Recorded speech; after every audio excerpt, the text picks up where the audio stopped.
the big man support. United States is the center of gravity of security of countries in that alliance called the NATO, North Atlantic Treaty, something organization.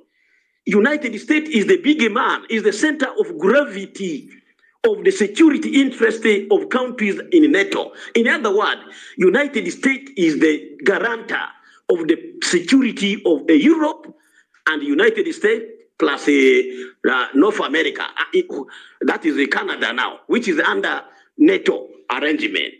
So if I ask you again, which country is the guarantor, is the center of gravity of strategic security interest of Africa?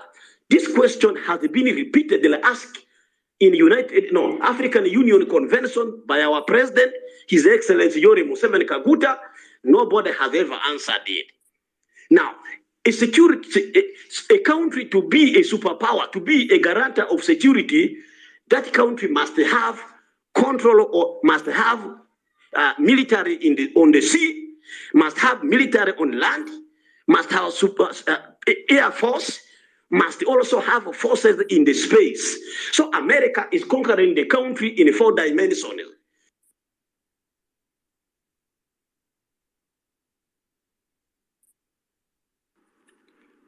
I think we may have lost Richard. Can anyone hear Richard?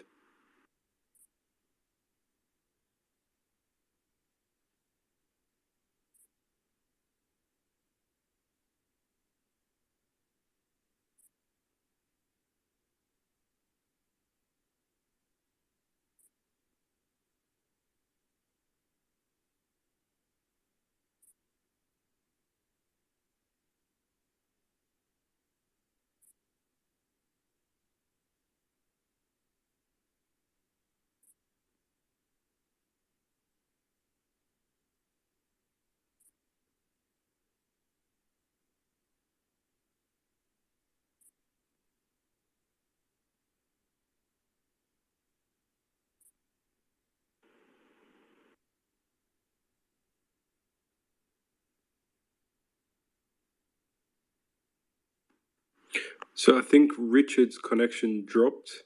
I'm going to give Farah the mic. She was next. And then we will go to the next speaker. Farah, if you can hear us, please go ahead.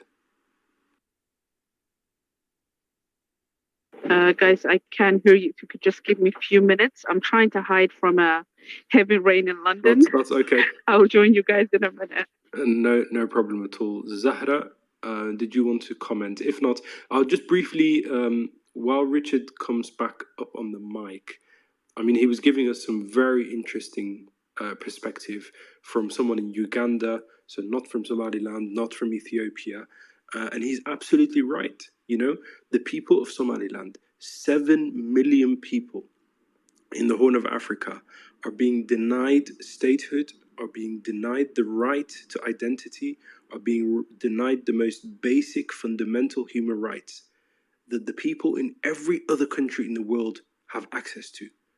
The right to statehood, the right to citizenship, the ability to trade with the world, the ability to interact with the world, the ability to have their political voice heard, the ability to have their seat on the United Nations, the African Union, and to be a recognized country like anyone else, you know? I think it's very, very sad that African countries have allowed Somaliland's independence and sovereignty to be robbed by a country like Somalia, which is a failed state in and of itself, which means it is unable to even control its own territory, unable to deliver and provide services for even its own people, unable to manage even inside its own country.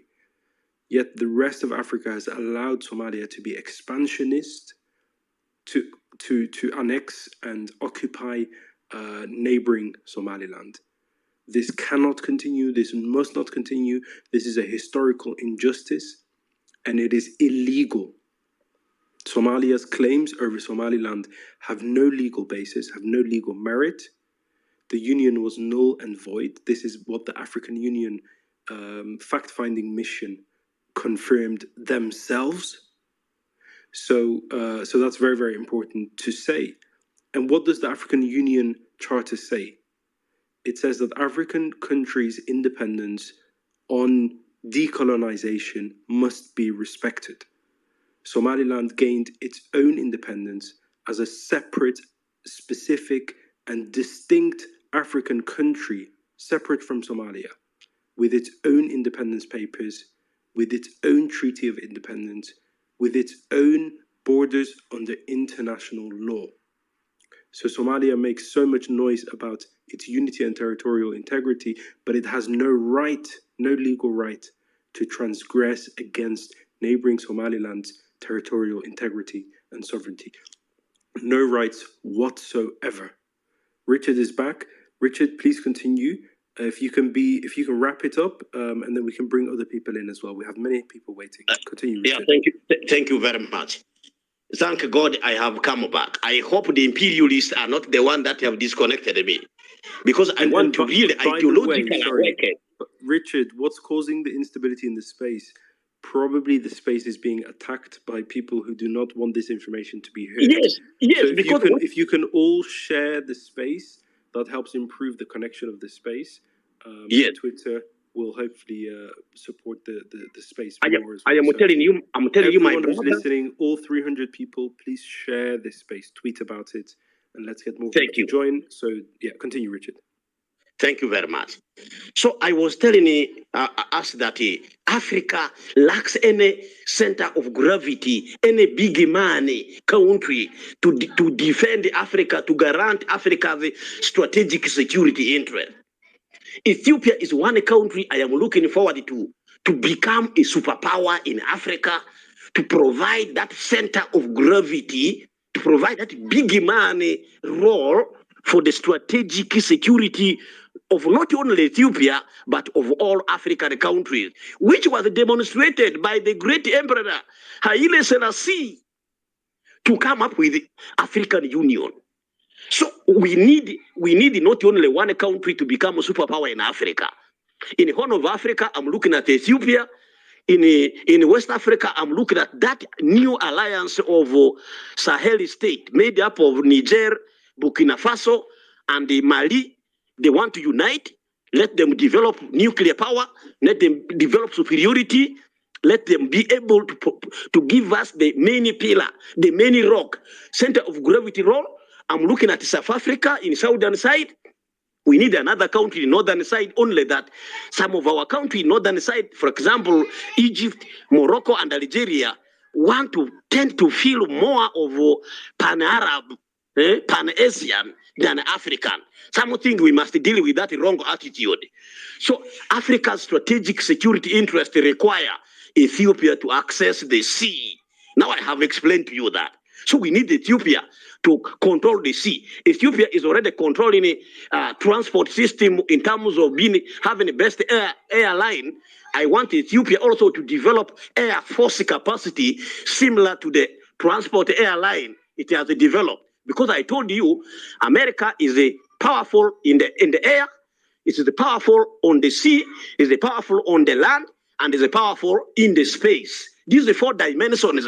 We must develop capacity for these 4 dimensions. Sorry to interrupt. You said you had 5 points. I am going to push you to. Let me summarize. I'm going to summarize. Let me summarize. So point number 4 is a strategic economic interest of Ethiopia, of Somaliland. Now, Ethiopia accessing the sea is very important. A large economy of 120 million people cannot be landlocked. It is a do or die business that Ethiopia must get access to the sea. My worry was that Ethiopia was going to use a confrontational approach with the neighbor on the sea. Thank God, the wise Ethiopian leaders, which are super diplomatic, did it well to negotiate their way to the sea through Somaliland. We must thank the Somalilanders for giving that access to the sea. That access will boost economic development not only in Ethiopia, it will also boost development in Great Lakes region. In my country, Uganda, here, we have Ethiopians who have investment here. They have hotels, they have hospitals here. So Ethiopia becoming economically powerful means economic empowerment of not only Ethiopia, but the whole of Africa and Africa at large. So it is economically important that Ethiopia, a large economy, gets access to the sea. That's my point number 4. Now, my point number 5 is deepening of integration of Africa. I want to pick from a line of African Union anthem that let's see work together to defend our unity and liberty. By Ethiopia agreeing to work together with Somaliland to access the sea, indirectly and directly, Ethiopia is deepening integration of our people of Africa. We must all support that move. Finally, a vote of thanks. I want to thank all the people who have spoken on the space here. The one I found that we are able to talk when I listen to. Brothers and sisters, you have become ideologically conscious. You know, a subconscious mind is very dangerous. You can be fooled in your presence. I love the knowledge, the information you are bringing. This country was recognized. The other country was recognized. Why is the so-called international people, why are the international people refusing to recognize Somaliland? And I want to tell you, if they are refusing, at least we Africans must recognize Somaliland's independence. And then too, we should not ridicule Somalians, also Somali. These people are acting out of ignorance. Some of them are acting out of incitement by our enemies as African. We should talk to them politely, make them understand these points, so that eventually they will become ideologically conscious, and we will work together as the people of Africa. Lastly, we must applaud the two leaders, His Excellency Abiy Ahmed Ali, and His Excellency, is it called Birhi, the name of the president of Musa Bihi. We must applaud these two brothers. They are very great brothers. They are great sons of Africa. That great Pan-African spirit, we must applaud it. We must cherish it. We must encourage them to continue moving forward for the greatness of Mother Africa. May God bless you all. Thank you so much, Richard. That was really incredible. I do want to bring some Ethiopian voices in as well. I think the host is having a little bit of connection issues, so if you can share this space, please share this space, tweet about it, invite your followers, your friends to come in as well, and it will really help with this space. So I want to bring in Hermela, if you can hear us. We do just want to hear some Ethiopian brothers and sisters, and then we will go back to Farah and then Zahra in that order. Hermela, can you hear us? Yes, I hear you 5 out of 5. It's really difficult to talk after my brother Richard from Uganda in the house. I'm so happy for us to come together after such a beautiful news, unexpected and so surprising in a positive way. Since it's been almost 3 days now, we've been getting together, exchanging our informations, and we'll talk more about Ethiopia too, but I want to reassure my brothers and sisters from Uganda, and especially my brothers and sisters from Somaliland, that Ethiopia has been going through so much, narrative being snatched away, development project like the Gerd Dam being presented as a threat for Egypt in a Security Council of the UN, whereas the whole intention, the whole policy of Ethiopia is about working together with neighboring countries and working in a way to push back interventionism, to push back neocolonialism into self-emancipation and independence. When I heard this news, we all gathered together, and I would like to emphasize the importance of the information that is circulating since this MOU agreement signature, and all the detailed aspects that we shared, the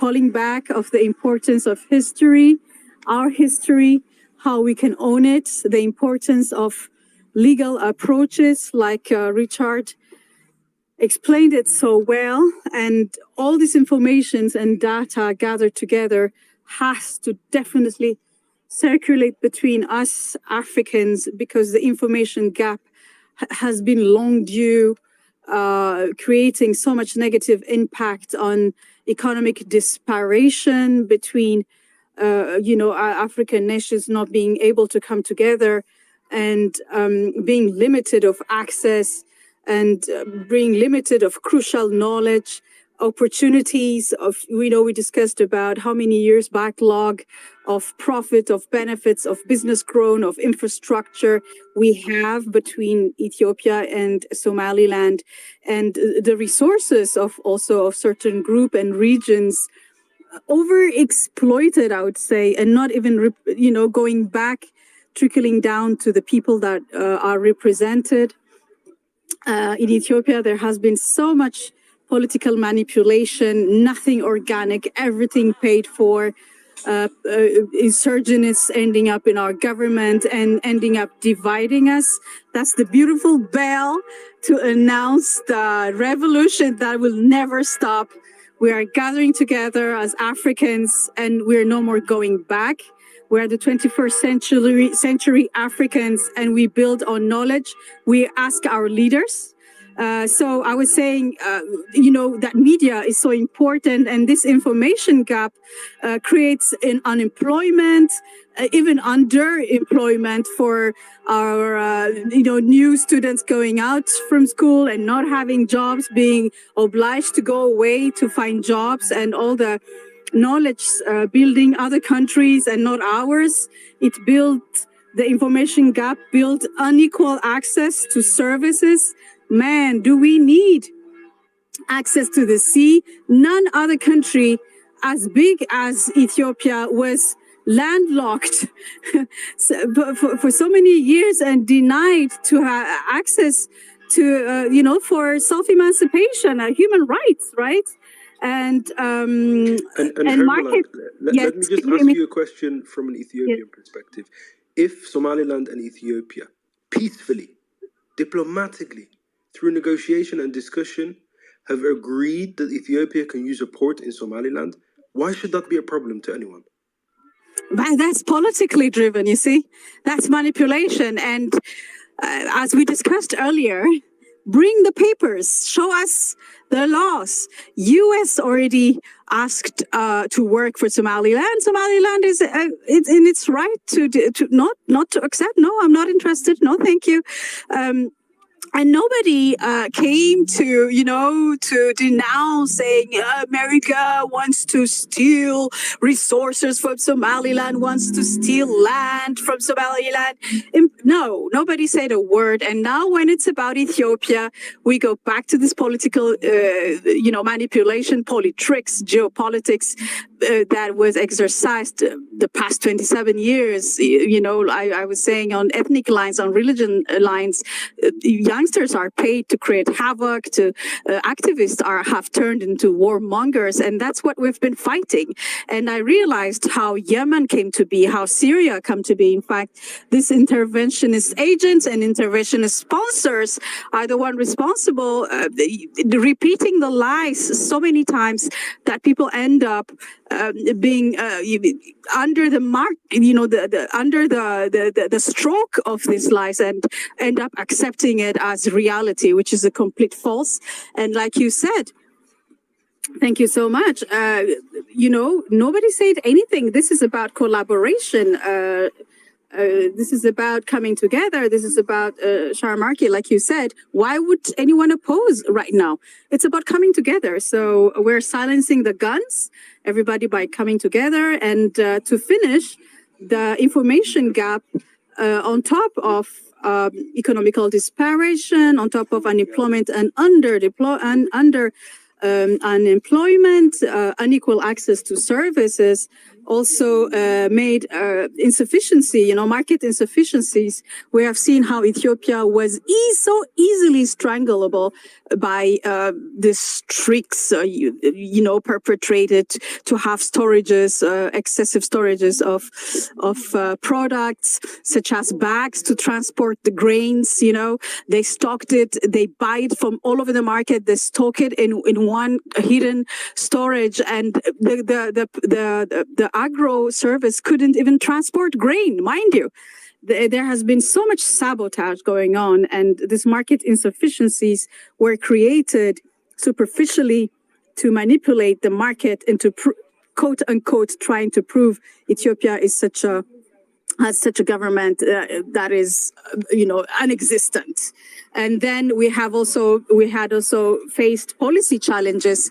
Ethiopia, the past 4 or 5 years, has went above and beyond red lines to permit this insurgents and extremists to come to the table, to find agreement, to build back the country and communities.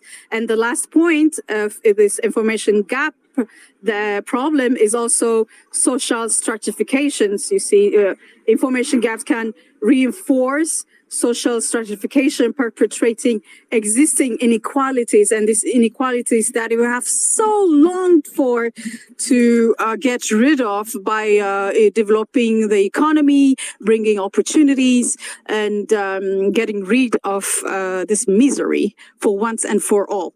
So all this.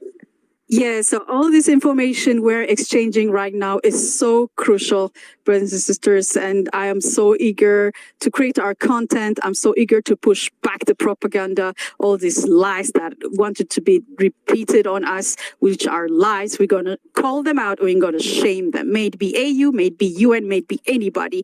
Nobody can stop us now. Thank you. Thank you so much. I think Shamarka is with us again. I do just want to Shamarka, maybe do you want to give a brief recap? We have so many new people. We have nearly 500 listeners. So a very quick recap of Somaliland. Where is that? Ethiopia and Somaliland. What has recently been happening? What are we discussing today? Can you just reset the space for us, Shamarka? I will do, but before I do that, I just want to apologize because I've been gone for about 20 minutes and couldn't hear anything as we were having technical issues. So apologies, and thank you very much to everyone that was speaking and everyone that helped. I was looking at all the reactions and the emojis and the stickers that were being used. So it's fantastic to see that there was some great discussion happening in this space. Thank you to everyone that's kind of been with us from the start. Thank you to everyone that's joined us recently. And a big shout out and a thank you to Kia for co-hosting and also the UK Somaliland Alliance for making this space possible today. So we today wanted to bring Somalilanders together with Ethiopians, with actually people from across the world who wanted to find out more about the deal, the Memorandum of Understanding that Ethiopia and Somaliland signed on the 1st of January 2024. I think there's been, from what I hear, discussion and good debate around actually the benefits, the economic benefits for both sides. One thing that's understood and that's shared by both Ethiopian and Somalilanders who've actually come up onto this space to discuss were actually how this is mutually beneficial, and in this interconnected international world that we live in today, globalized world that we live in today, the importance of that in sustaining peace within the region, pushing peace within the region, and actually through economic development. So that being said, I think there were other sort of kind of elements as well that were spoken about. We spoke about the reactions to this deal from international partners. We spoke about, I think Dr. Adali mentioned very eloquently how actually the hypocrisy and double standards of the EU's stance on this agreement and their neo-colonial views on, controlling the narrative in Africa. We spoke about how there are many countries within Europe itself who have actually, and the EU itself, which has recognized, I think the number was 20 countries, and yet refused to recognize Somaliland, who as stated in the African Union fact-finding mission in 2005, has a unique and special case, which will not, as the narrative goes, open a Pandora's box in Africa, but actually would bring peace and stability to the region, or further peace and stability to the region, due to the nature of Somaliland and what it can bring to the region itself and Africa wider. Very briefly, we spoke about, I provided some context around actually what happened from day one, the 1st of January, Somalia's response to what happened from the 1st of January, and their mission to destabilize the sort of kind of conversations that are going on to reach the final agreement, how they will use their resources to sow discontent amongst both Somalilanders and Ethiopians by using the media, by using the traditional institutions in Somaliland, like the tribal institutions. But why we wanted to open this space was to, as I think Hemela said very well just now, to fight that disinformation, fight that subversion, to make sure people understand the benefits of this deal for both. The fact that actually Somaliland and Ethiopia can go to the table and say, as Dr. Adali earlier said, what is beneficial for both of us? Yes, for Ethiopia, their number one aim for a long time has been access to the sea due to their growing economy and the needs of their country and their growing population.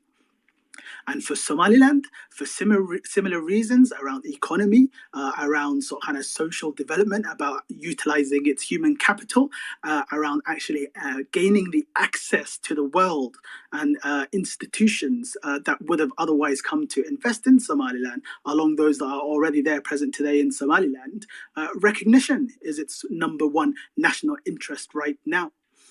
So this deal will actually be groundbreaking. I keep mentioning that whenever I tweet, whenever I speak in spaces, because the importance, the magnitude of such deal, which shows two countries, brotherly countries that are living side by side, which are actually saying, do you know what? Let's change the way we work as Africans. Let's find an African solution to the African problem that exists right now in front of us. Let's not let the Arabs dictate to us. Let's not let the Europeans dictate to us, or the Turkish, or the specifically Italians, or whoever it may be. We will be the ones who determine our destiny. And I think that's sort of kind of been the message here today. I don't know what the order is. I don't know who was waiting to speak. So we'd really appreciate some help with that, as I'm not sure. Yeah, Arthur can help with that. That's certainly okay. I think Zahra was next. She will give a Somaliland perspective. Zahra, I'll ask you a specific question as well, if I may. Our listeners in the comments, they have asked a question. What is the impact on Somaliland citizens of being forced to live, 7 million people, being forced to live in a country that is denied international recognition? So what is the impact on them in terms of lack of access to education, healthcare, jobs, ability to trade with the world? Zahra, are you there? Hi, Dr. Adali. I was actually listening to what you were saying earlier, and you're very, very informative about the genocide, the Isaq genocide, and the previous wars that have occurred prior to the Isaq genocide, which was the largest death of people of Somaliland, which my family were survivors of. So over 500,000 people were murdered, brutally killed in Somaliland. I actually was living in Hargeisa when the Isaq genocide happened, and we were living in the military base because my dad was a soldier for Somaliland. And the first thing they done was they brutally killed all of the soldiers, and he was one of the last remaining soldiers there. And subsequently, they arrested and imprisoned all the soldiers. This is the Somalia government and the Isaq genocide that they committed in Somaliland. Yes. So at that point, my father was a soldier for Somalia because we didn't break away at this point. But that was, so my family were actually survivors of the Isaq genocide. But what I wanted to focus on today, because there's a lot of heartbreak, there's a lot of suffering. And I think as Somalilanders, as young Somalilanders, that's been the exhaustion for me, is the consistent oppression from Somalia upon Somaliland, and that oppression still exists today. So the fact that we cannot openly discuss this genocide, the fact that the data is not openly discussed, how can this government say that they want to govern us when we do not have the voice to talk about it, when there has been no compensation, there's been no accountability? What recently came out is ridiculous. So for me, that's oppressive. And this deal means that we've got freedom, we've got our economy, the infrastructure. Somaliland can build Somaliland. At the moment, for the past 34 years, and being a survivor, being a diaspora, having to leave my city, having to leave my family, it's basic things that you miss. Like my sister had a baby. I wish I was there to see that baby today, but it's that consistent suffering of knowing that your family is displaced, they live in different countries. And the question is, why? Why don't we live in Somaliland? Why don't we live in our own country? And that's because we've been uprooted. Wars have happened consistently. And then to not be recognized, to still have Somaliland literally have us in a chokehold. This is how I feel. I feel like we've been choked for the past 34 years, previously oppressed, and this oppression is exhausting. We need the freedom to say what we want. We need the freedom to govern our own country. Why should I have to go to Mogadishu to talk about my government? Why should I have to sit with the people who brutally murdered my own family under Somali Nimo, under being the same religion? I'm sorry, when all this was happening, you were not considering that. And I think for me, it's oppressive to ask me if I was ever to work in the politics of Somaliland, for me to have to go to Villa Somalia to sit with the people who failed to apologize, who failed to take accountability, who failed to recognize my country, sit with them and act like everything is fine. That, I would feel like I've got imposter syndrome because I'm not acting myself. On top of this, for Somalilanders of my age, since 1991, we've had our own flag. To force me to carry the flag, which I associate with the death of my family, which I associate with the destruction of my family, to force me to carry that flag, to force me to identify as those people, again falls under oppression. I can't breathe. I feel like I can't breathe. And I think it's important that we as Somalilanders are recognized. We carry our own flag, and that flag is recognized everywhere around the world. And we govern our own country, and we have Hargeisa is our main city. If our government is going to be anywhere, it's going to be in Hargeisa. That's the only way moving forward as a Somalilander, as a young Somalilander, for me to come back to my country and feel at home, not feel oppressed by the people who brutally murdered my family. Moving forward is doing that. I do not accept Somalia as my country. I do not accept Somalia Villa as my government. I accept Somaliland as my government and my country. And this deal gives me a lot of hope, a lot of optimism, building the country and giving me the freedom to do what I want to do with the funds of my country and investing in my country. Thank you. I'll hand it over back to you guys. Zara, thank you very much. Thank you for those powerful words. There's just one point that I want to sort of kind of clarify and actually make clear. It's your point about Somali Nimo. I don't think a lot of the guests here today actually understand the meaning of it. So I think it's very important to actually talk about that as an ideology. As a word, it means something different. It's about, being Somali, as the people will sell it to you. But as an ideology, it's a tool used by Somali expansionists, which actually, as Adali was putting earlier, which was a tool that they utilize in order to control Somali people wherever they are, to actually tell them you have a responsibility, and that responsibility is to further the Somali cause. But one thing that was very clear from the start was there isn't really a Somali cause. This is not how the modern day world works. National interests diverge. Somaliland's interest is Somaliland's interest. Somalia wants to use Somali Nimo to force Somaliland into maintaining this status quo. And Marka, just for non-Somali speakers, you're talking about the concept of Greater Somalia, the concept that Somalia uses, which is ethno-nationalism, i.e. all Somali-speaking people should live under one big country, even if that means Somalia should annex Somaliland, should annex Eastern Ethiopia, should annex the Republic of Djibouti, should annex northern Kenya. So that is the kind of Greater Somalia, if you Google it, Greater Somalia, ethno-nationalist, expansionist ideology that the government of Somalia uses in its propaganda. So it calls itself the Somali government, it calls itself the Somali parliament, whereas the ethnic Somali people, they don't just live in Somalia, they live in Somaliland, they live in Djibouti, they live in Ethiopia, they live in Yemen, they live in northern Kenya.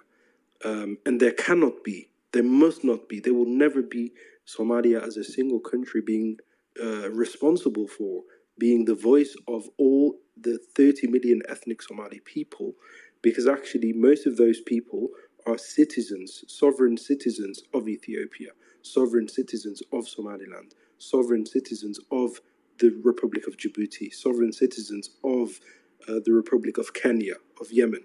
So that ethno-nationalist Greater Somalia expansionist ideology is at the very heart of Somalia's illegal claims and expansionist claims over Somaliland, but also over Ethiopia itself. So that's what Sharmarka is talking about. I think to even add to that, something that's really dangerous that we see in practice today, being practiced by Somalia, is the fact that actually Somalia wants Somalis who hail from Ethiopia, hail from Kenya, to get involved in its politics. Somalia has a policy within which actually it solicits these people and gives them positions of power with many ministers, prime ministers, and so on and so forth. And it ensures that they are sworn to Somalia ahead of Somaliland, ahead of Ethiopia's interests, Kenya's interest, and so on and so forth. And this is exemplified by the fact that actually the Minister of Interior yesterday, I think it was, what I saw was he posted a Greater Somalia flag, which actually encroached on the borders of Ethiopia, on the borders of Kenya, Djibouti, Somaliland, basically laying claim to all of us, saying actually this land is ours, the people are ours, and we will do with it what we want. So I think it's very important to sort of kind of pay mind to that. Let's... And sorry, just one more point, which is very, very important. So if you Google Greater Somalia, you will learn more about that. But what people don't know is Somalia's flag, the very flag of Somalia, which Zahra was just talking about, the light blue flag with the white star in the middle, to 7 million Somalilanders, that is the flag of genocide. It is the flag of expansionism. It is the flag of destruction, because that's what it stood for.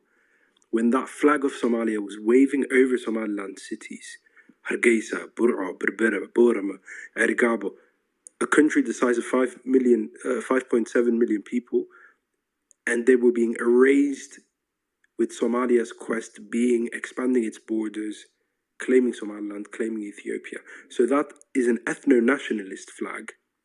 And at the middle of Somalia's flag is a 5-pointed star. That 5-pointed star stands for Somalia is one point of the star. Somaliland is another point of the star. Eastern Ethiopia is another point of the star. Djibouti, the Republic of Djibouti, is another point of the star. And northern Kenya is another point of the star. That is the 5-pointed star of Greater Somalia, of expansionism, and that is why Somalia invaded Ethiopia in 1977, and that resulted in war and conflict and the deaths of tens of thousands of people, the displacements of millions of people in Somalia and eastern Ethiopia. It's that Greater Somalia ideology why Somalia invaded Kenya, neighboring Kenya, in 1964. It's why Somalia carried out the Isaq genocide and tried to annex and occupy Somaliland from 1960 to 1991. It's why Somalia even today claims a sovereign country called Djibouti. And that kind of Greater Somalia ideology, that expansionist ideology, is a threat to regional peace and security in East Africa. It is a threat to Djibouti. It is a threat to Ethiopia. It is a threat to Somaliland. It is a threat to Kenya as well. And that's why we have to stop that expansionism. the world and Africa has to say to Somalia, live within your borders. And that's why it's really important that America made reference to Somalia's 1960 borders, which does not include Somaliland. We've already talked about Somaliland having gained its independence with its own borders in 1960, and Somalia being the UN trusteeship of Somalia with its own borders. Somalia has to learn to live within its borders.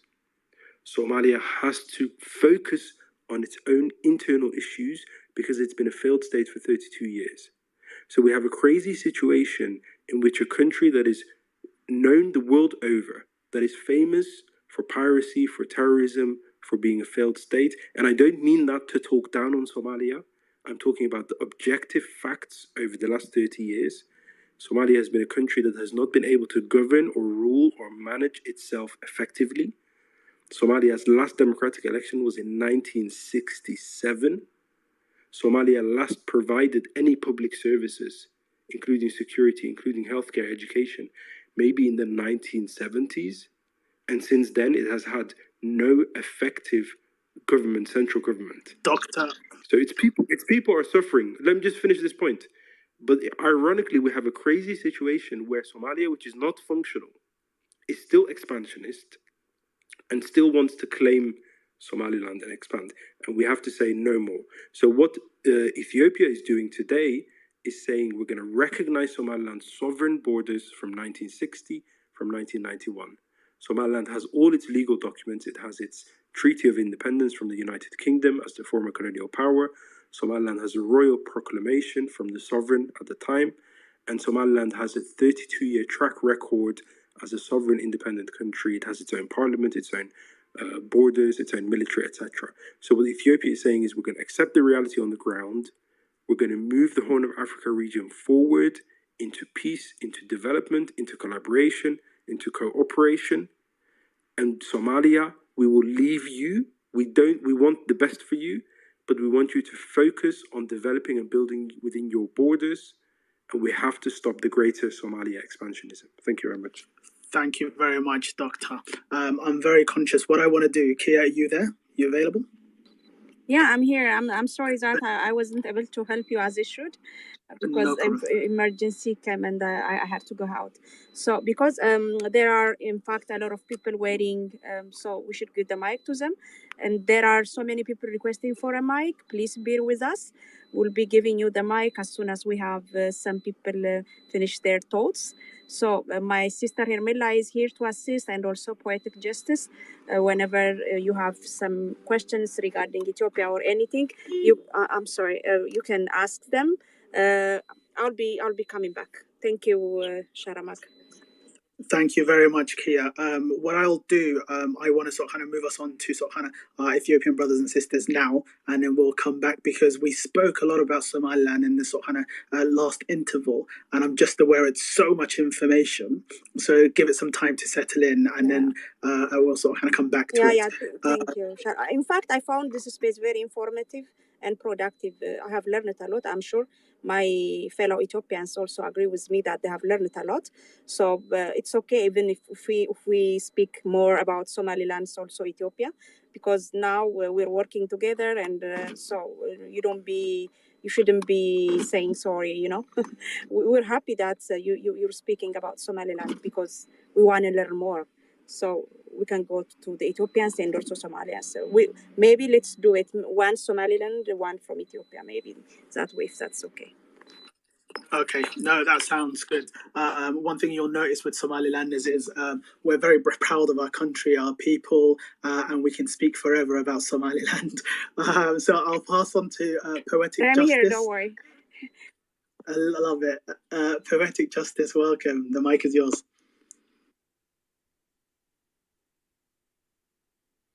Poetic, are you there? I think that's maybe fine. let's go to Castro. I think he can be for her. Perfect. Okay, it's my turn. Thank you very much, host and Kia, all of you guys. I mean, this is very interesting. I learned a lot, like, in a couple of days about Somaliland, and today even more. Obviously I can say we have a great ignorance for the region, not like just Somaliland. Generally, for that, that corridor, we like the central Ethiopian politics. Or most of us, we don't pay attention that much. A lack of attention to the dynamics, not only Somaliland, even like the Ethiopian Somali region, including myself. Most of us, we don't really know a lot. So now it seems we pay attention and we learn like quickly a lot, and then it's so interesting, and some of them like historically very sad, like to see the war effect and somebody even goes through that genocide during that time. I mean, it's very, I don't know, for myself, like how I didn't know this a lot. But anyways, I apologize for that. But still, I come over here to have a multiple questions, but maybe gonna raise a couple of them and wait for rest. Maybe through the discussion, somebody gonna discuss them because it's gonna be a lot of questions. But still, because I want to know more and like some details and some current situations. Before I go to my questions, though, the host was asking earlier about this is a win-win relationship and agreement between Ethiopia and Somaliland. It's of course, and you ask some questions, of course. Mr. Solomon and then Wahib went through, and Hermela also. They explain a lot why it's important for Ethiopians or how we see it from our perspective. And just want to reflect my perspective on that a little bit. It's not just to add a lot, but just to say a couple of things. I seen it as like three major points. The first one is obviously as economics, like the Ethiopian economic development is growing, not only growing in center or like in one area, it's growing, and the future is even larger and bigger. It's growing from north to south and east to west. It's expanding. So that expansion as a big country, Ethiopia, all that economic growth, the industrial development, stuff like that, always looking for a better way for trade lines. So as Solomon always said, we need at least 4 or 5 port access, whether it's conventional or more like detailed sea access like this.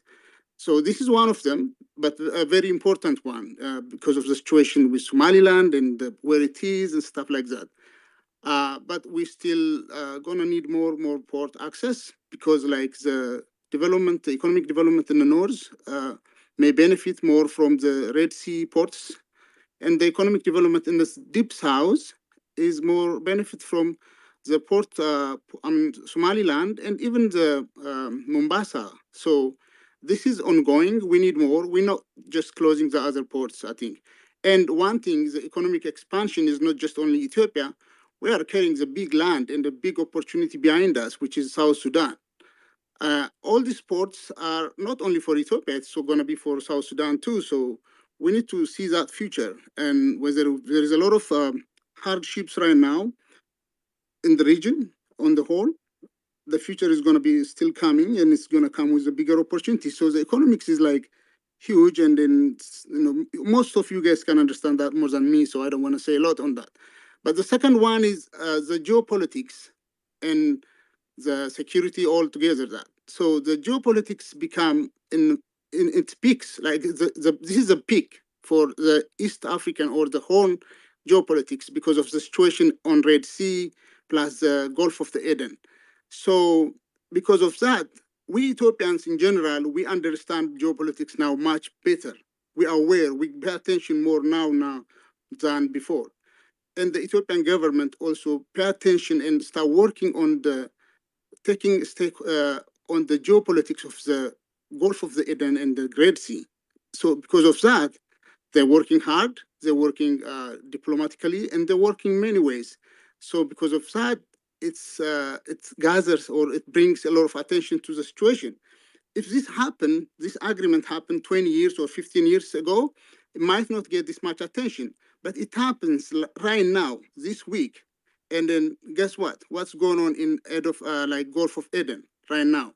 So the whole world is looking that area. Everybody want to have some kind of stakes there, and everybody's fighting for that geopolitical area.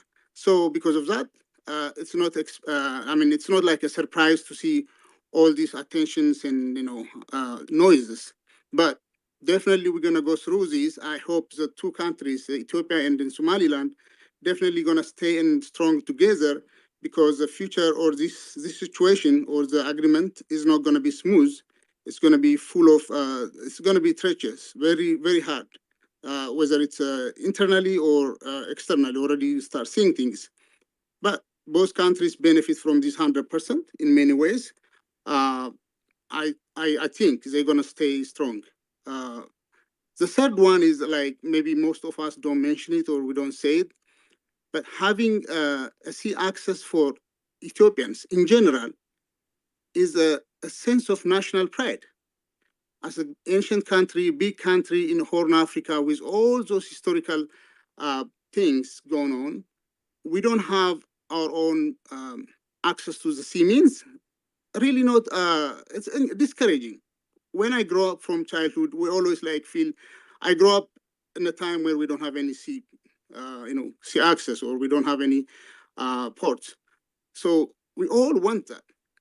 Even if some of us, because of, or some people just, they have egos or they have some other issues, they don't want to say it, they stand or they, have a lot of noise against this in their heart. I know, we all know that as Ethiopians, it's a national pride to have access to the sea. It's not like access to like a port, just like, conventional port access where you can pay like Djibouti, stuff like that. This is different for us. We have to recognize, or we recognized Somaliland as a country, and that will give us recognition as Ethiopia to have access to a sea. That access not just only a trade or economic or like just a port, it's a base for our reestablished Navy. So whether we are fighting internally here and there now, at the end of the day, as Ethiopians, that's a national pride. And that's so important for our involvement and in security on the geopolitics of the the Gulf of Aden. So because of all these three things, it's so important. It's a win-win. It's a larger win maybe for us. I don't know, but it's a great opportunity.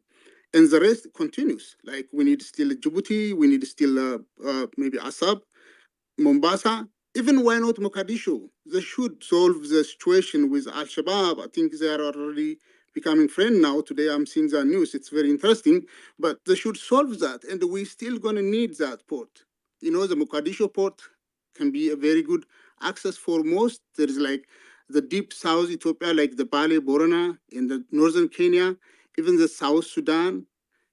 Even beyond that, the Central Africa, the Eastern Central Africa, huge resource and opportunity for the future growth with minerals and agriculture and everything.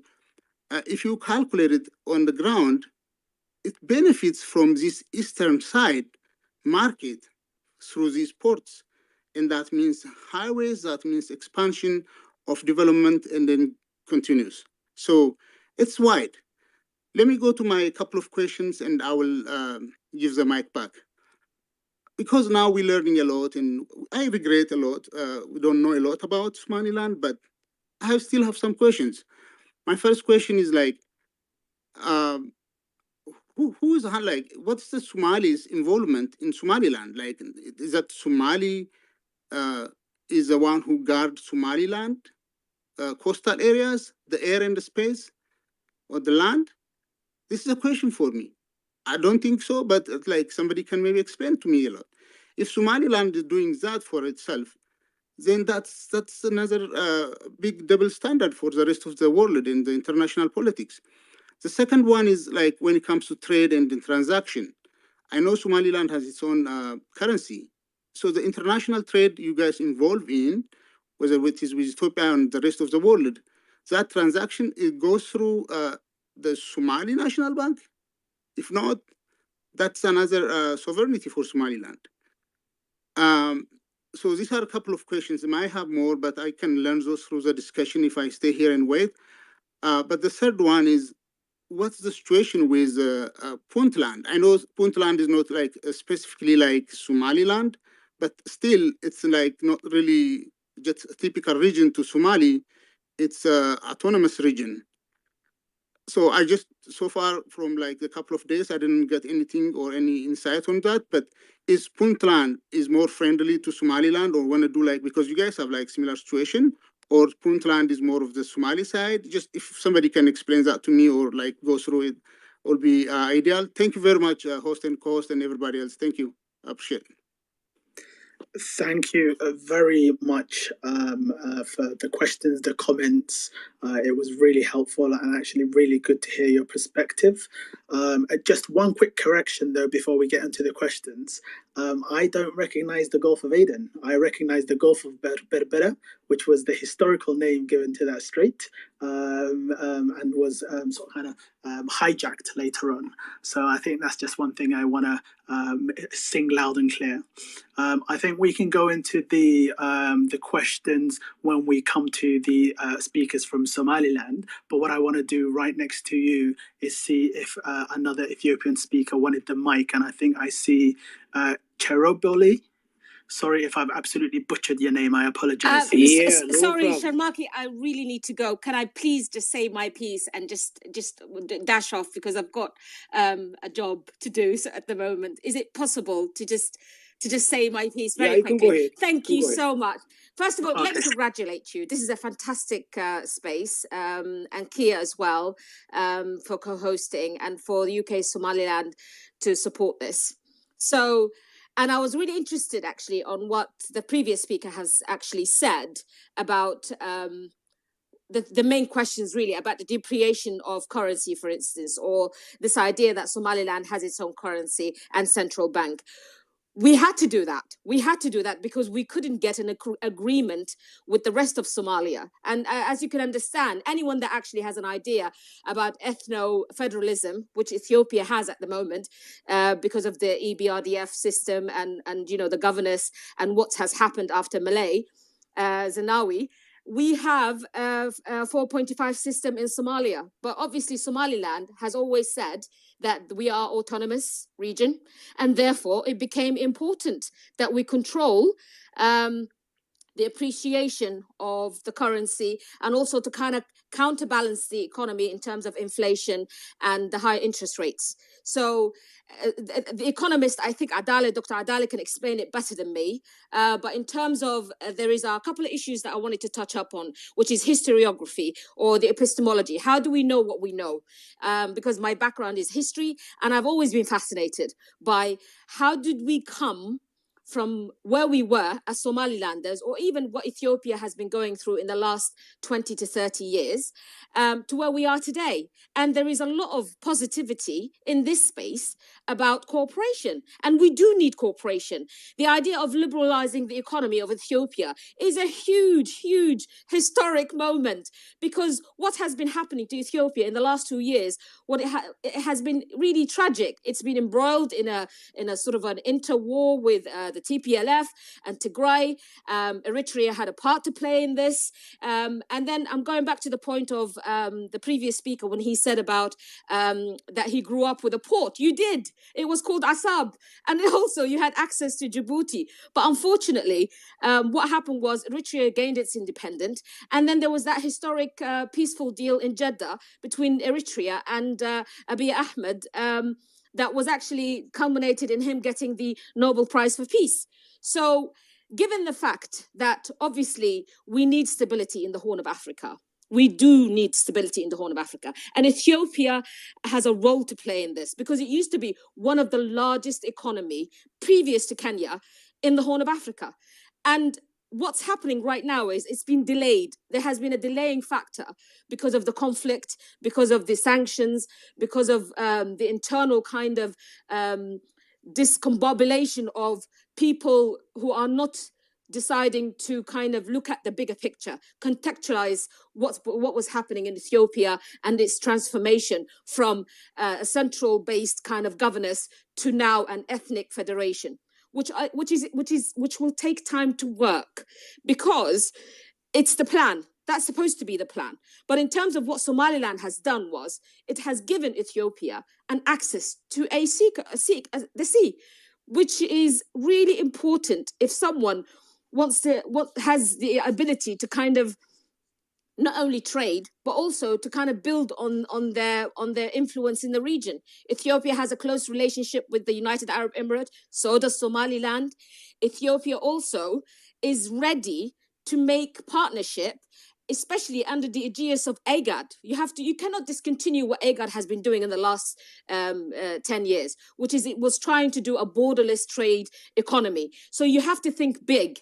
And if you want to think big, you have to do momentous decisions and hope that everyone is, has the ability to kind of think in a transparent and in a sort of a peaceful mindset, not in a nationalistic, small-minded, way. I mean, Europe has 27 countries in a bloc. The future for a lot of the African countries, or to those, whether it be it the Horn of Africa or whether it be it Africa as a whole, is for us to have borderless economy, for us to have less red tape, for us to not have a contracting economy dependent on everybody else when we are one of the richest continents on earth. And also, you have to overcome your adversity. There has been a lot of negativity that I can hear about the past. Yes, Somalilanders have suffered and they have been massacred, but so has the Ethiopians. And no one can tell you any different. Let me tell you, any Ethiopian on this space will tell you that internal conflict has consequences. It depletes trust. It depletes confidence. It renders economic progress obsolete, because you are always busy about, what's going to happen, who's going to attack me. And that we have an opportunity today, 2024, to move forward, to have collaboration, to have a partnership.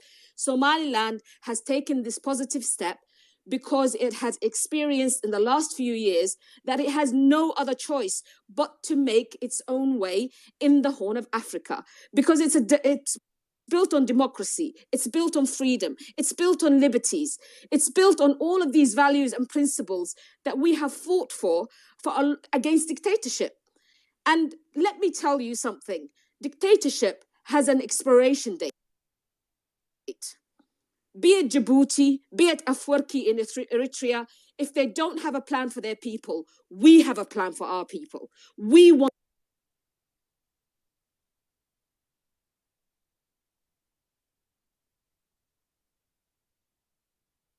to be this way, because the world at the moment is not stable, as the previous speaker has said. Bab el-Mandeb is the most pivotal passage. I mean, China is talking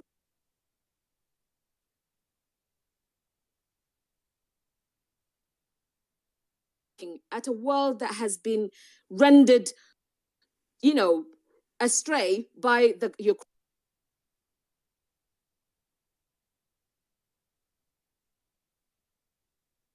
Want to have the fundamental values that humanity should be based upon, which is collaboration and which is actually of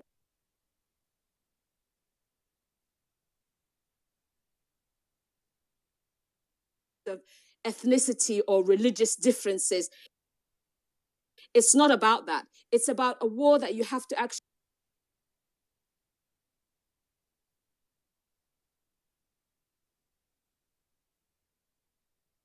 take that plan into action. But please,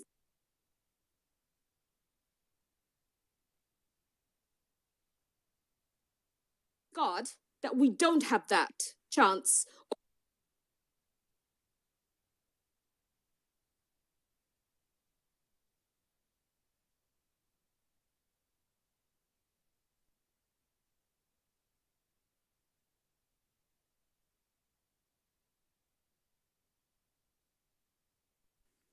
Mistrustful of Abiyah's leadership.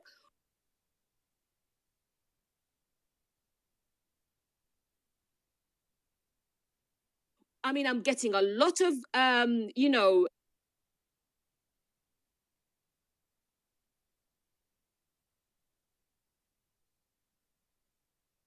questioning that our Ethiopian friends have joined us here.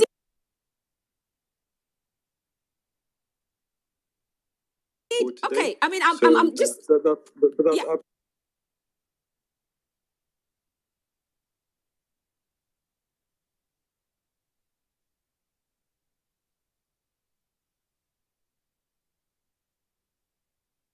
Is planning for an election on all sorts of things. So we don't have this kind of complications of, you know,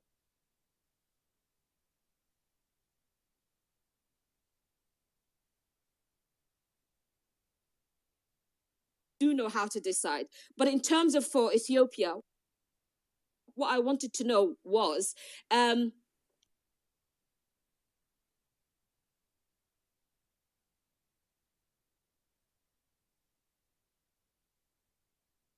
also, how is the progress of the Renaissance Dance?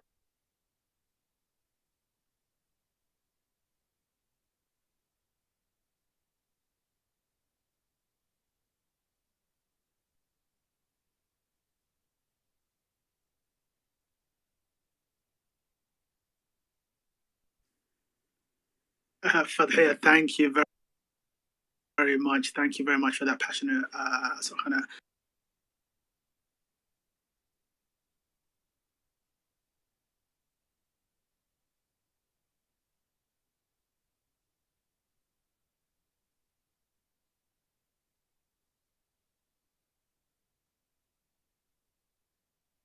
and hopefully politicians as well to actually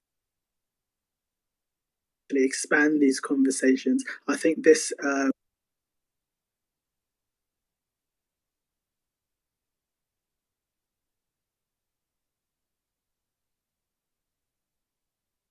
benefits it can bring going forward, because we know that there's multiple problems. Everyone that sort of kind of writes about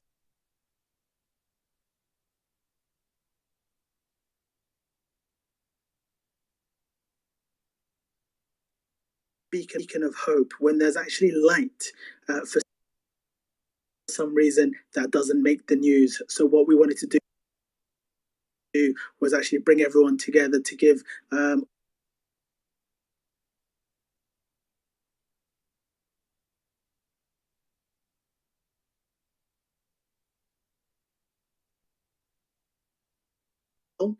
I will give it to Hamela really quickly, then we'll come to you, Dr. Adali. Hamela, welcome. Thank you for to you, Dr. Adali. Hamela, welcome. Thank you for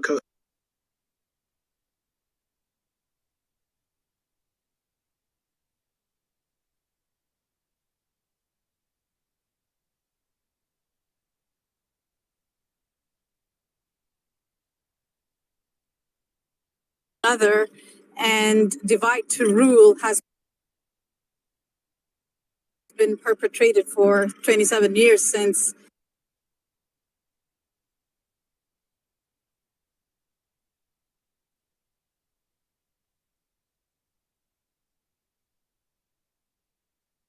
the chance that we are seizing the commission, like I said earlier, is not government. Like I said earlier, is not government.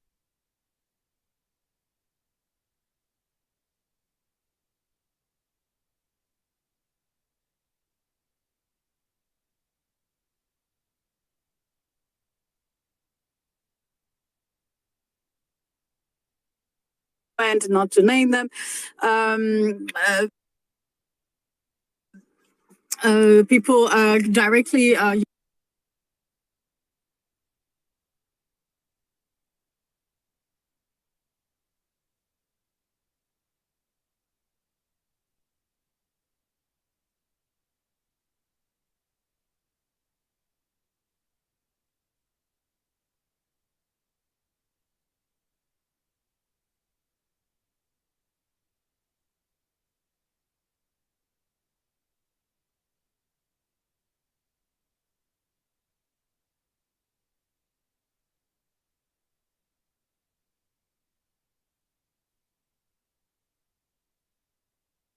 in fact, the prime minister coined it so well by saying, now Ethiopia will mend its broken side.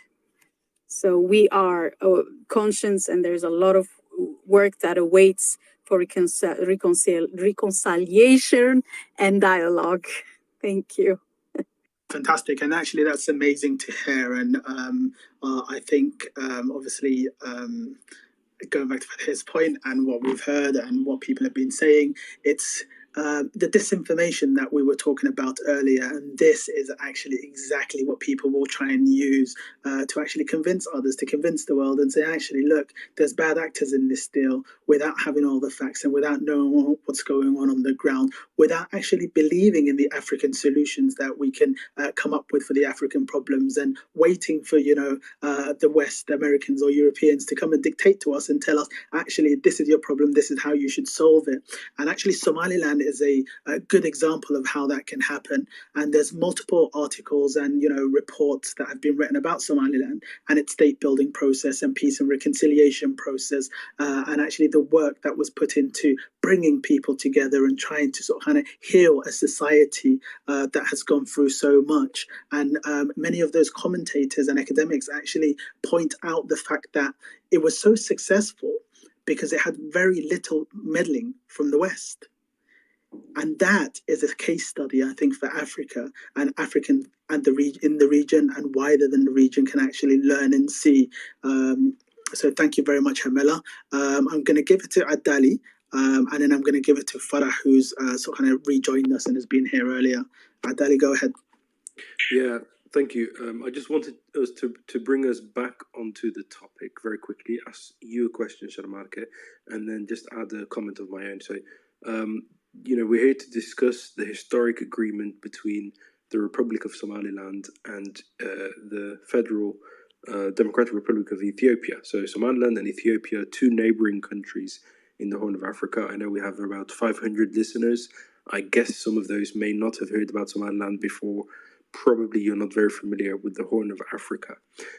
So these are two countries in Africa that have reached an agreement, a historic memorandum of understanding between the two countries, so that Somaliland, which is a coastal country, is going to give port access to Ethiopia, which is a landlocked country, and in return, Ethiopia is going to establish diplomatic relations with Somaliland.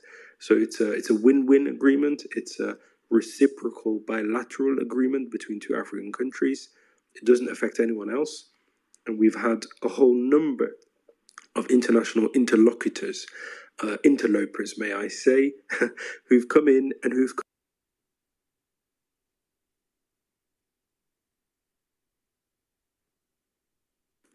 Can anyone else hear the doctor?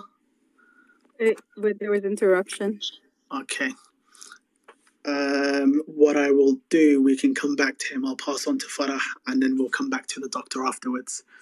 Farah, welcome. Lovely to have you on the space. Thank you very much. I'm sorry I couldn't. I was in and out the whole time. I just wanted to first amazing space. So great work from Mark, Harmela, and of course our great team from UK Somaliland Alliance. I just wanted to, although there's been a lot of incredible points made today, historically,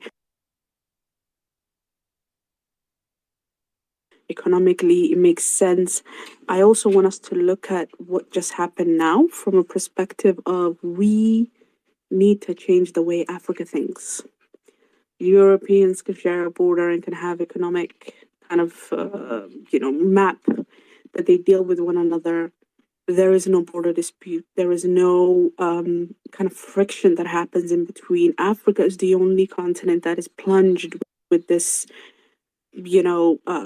wars and kind of misunderstandings and inability to coexist and kind of share prosperity and work together. More than anything, what I want from this deal, of course, as a Somalilander, this deal done to us to be corrected, and I'm extremely excited.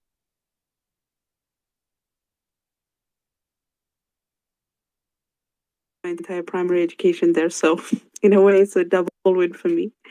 But what I also want one is for Africa to start seeing the bigger picture. How do we prosper together? Somaliland wants recognition so that we can have better future. I am very, very sure. No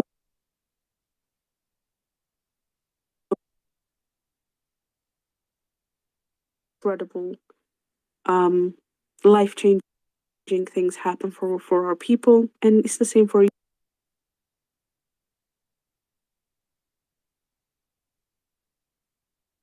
to better people's lives. It is no longer about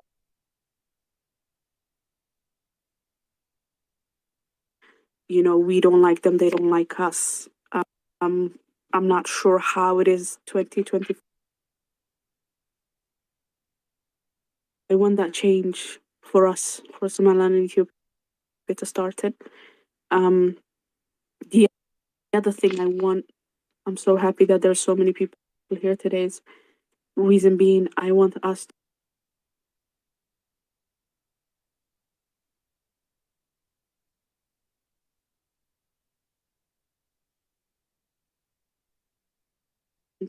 invasion, of empowering, overtaking. There's just repetitive words that are being used almost as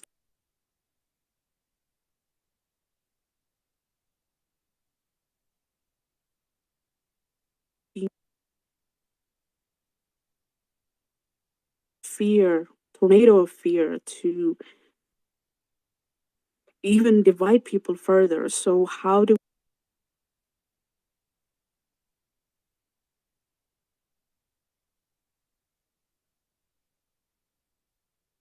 the narrative to create an Africa that wants to work together, that borders are no longer what kind of creates chaos, but rather what brings the prosperity that everybody wants.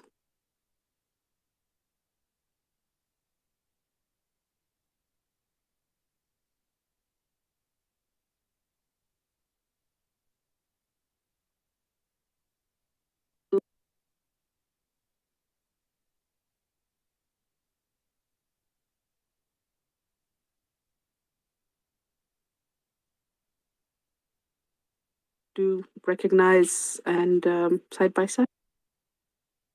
So I'm very excited. I haven't been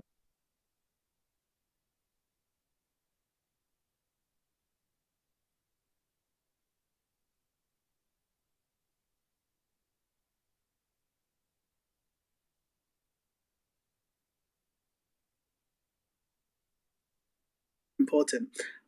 As a Somalilander, I'm very pro-African, believe in so kind of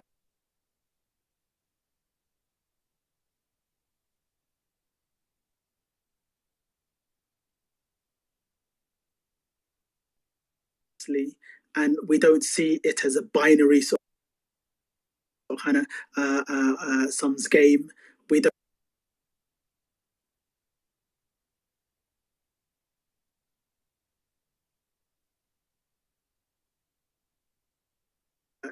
further our national interests. So in 2019, I actually went to Ghana for the first time. It was my first visit. I actually went to Ghana for the first time. It was my first visit.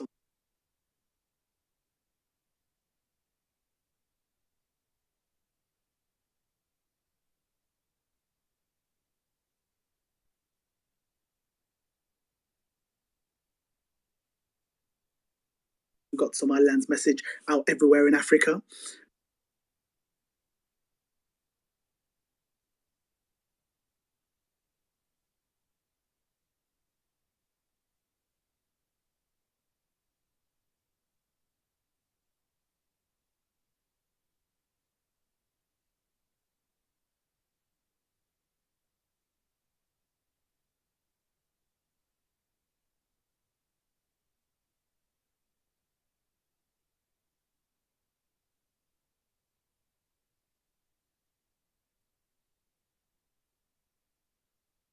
And utilize Somaliland's shores and come to our resort.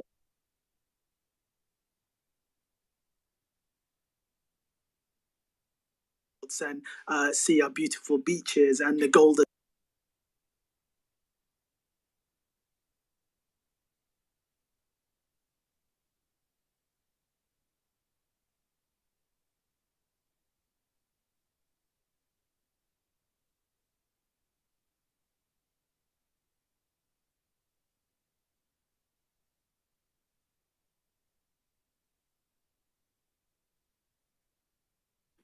With Somalia and Ethiopia, we're somewhat still, we're just getting to know each other. Ethiopia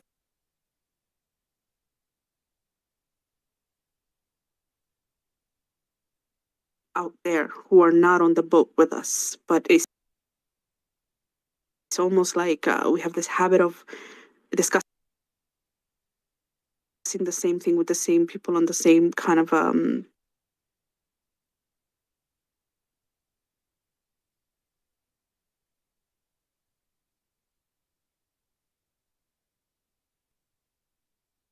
think needs to change. I don't want to discuss border disputes because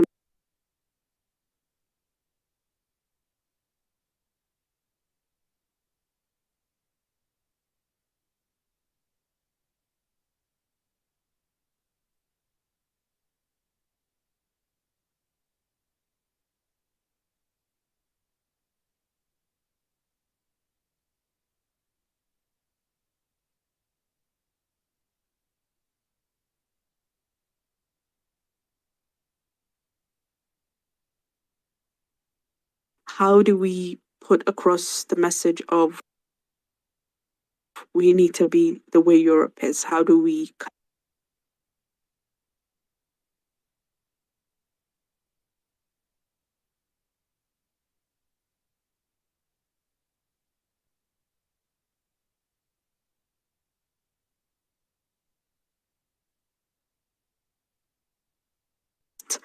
play like the merry-go-round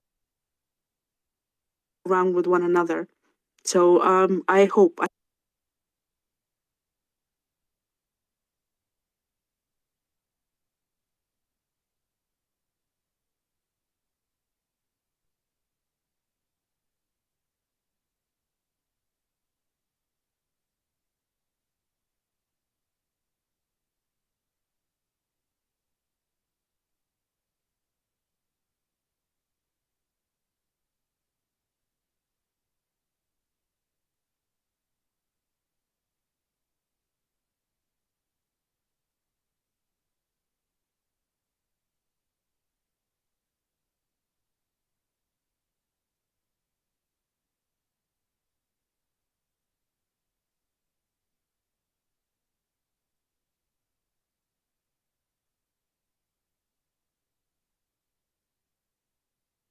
that I wanted to say. I think what you guys have done here in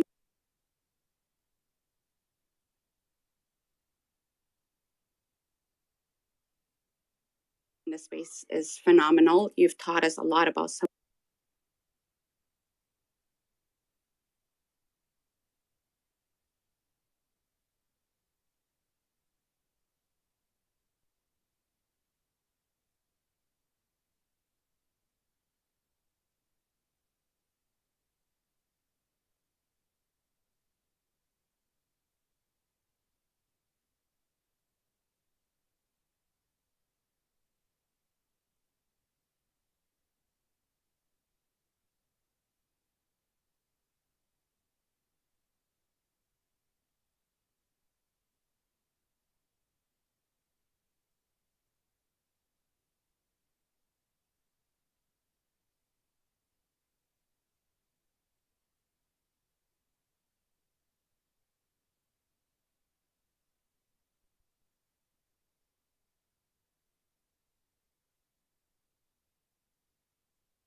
I started to question Pan-Africanism. Does it necessarily mean that we hold on to our colonial borders and continue the status quo?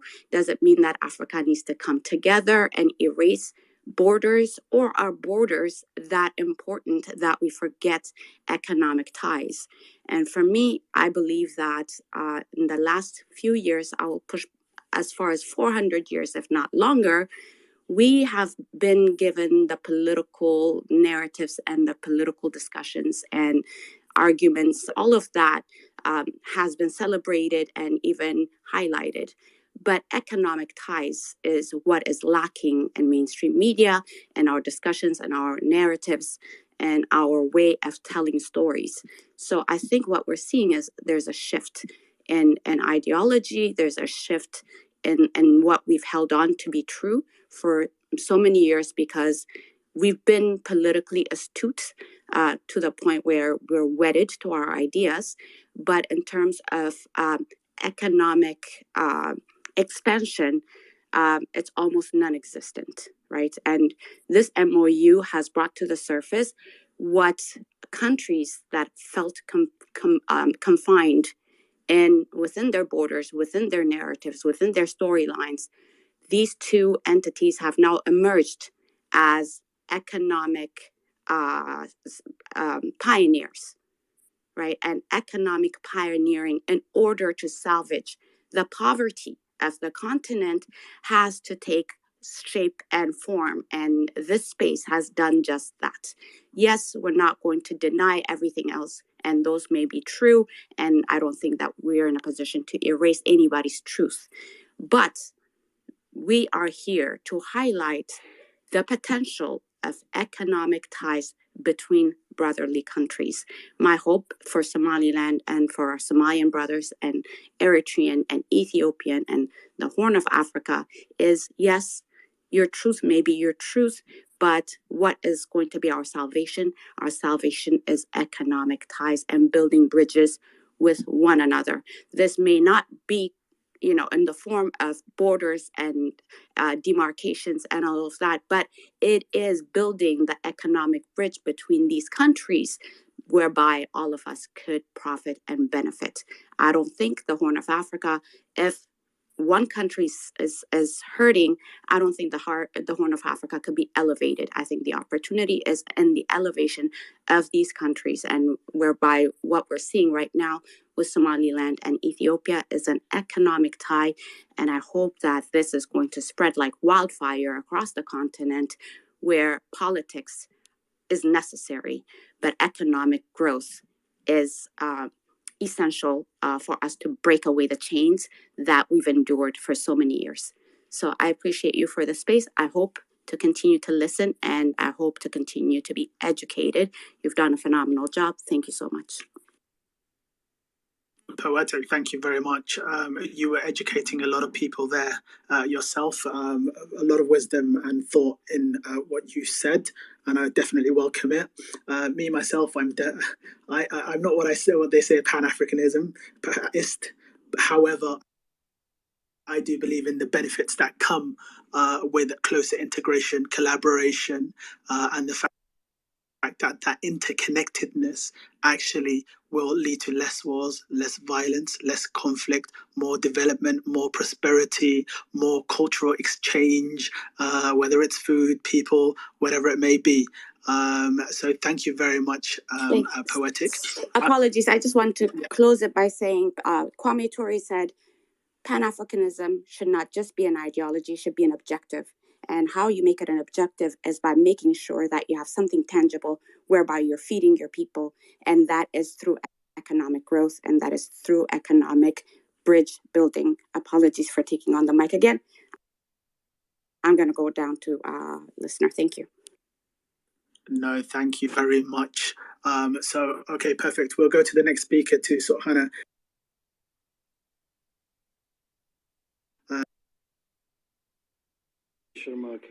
This has been a great year. It's been wonderful. It's a historic moment.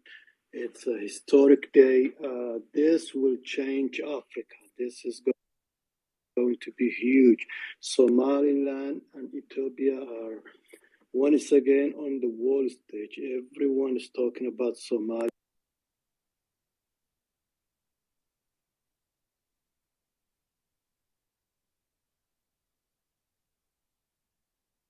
It's an exciting moment. It's already started. Look at this space. People to people connections. People are talking. This is just going to be an exciting.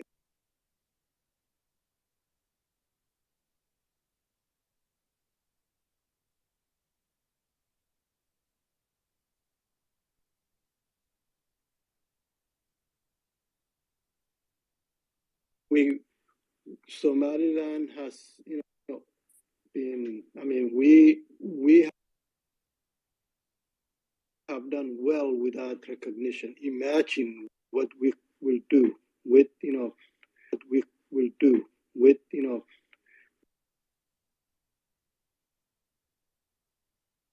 stop right there. Just wanted to say, I'm so excited. This will, imagine how our health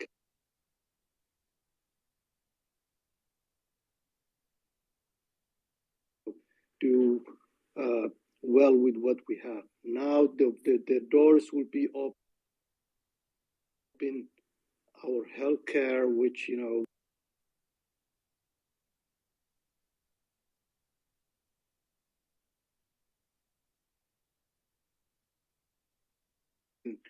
neglecting and denied what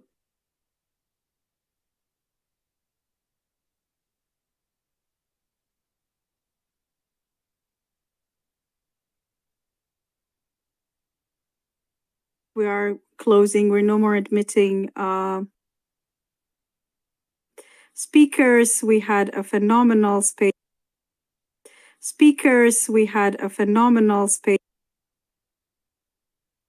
We learned so much, even more than the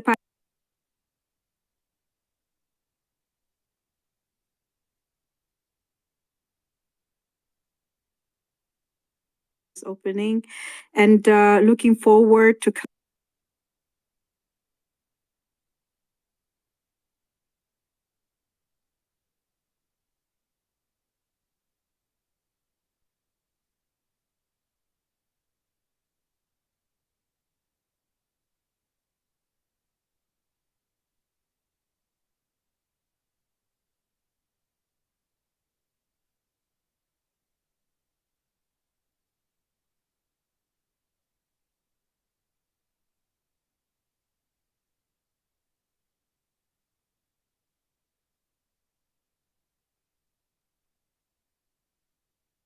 Fantastic.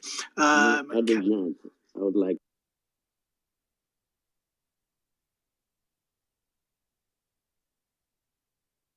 Somaliland because I learned a lot about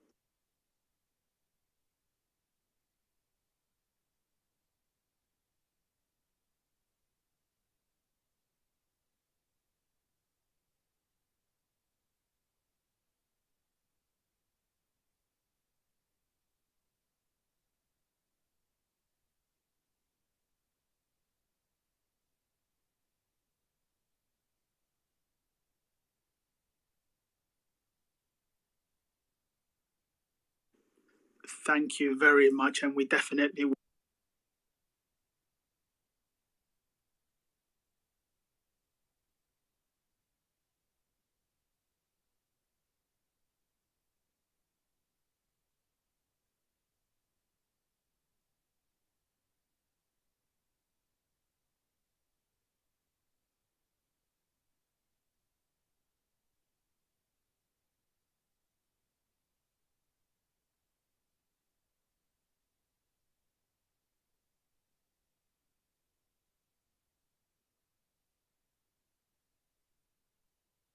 homegrown economic policy that you should focus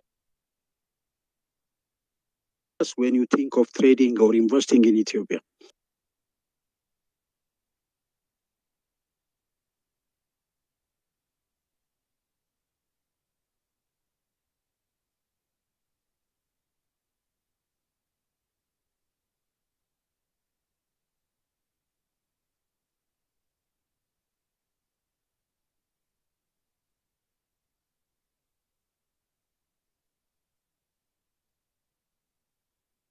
particularly for Somaliland, eastern part of Ethiopia, really you have a potential, a huge potential.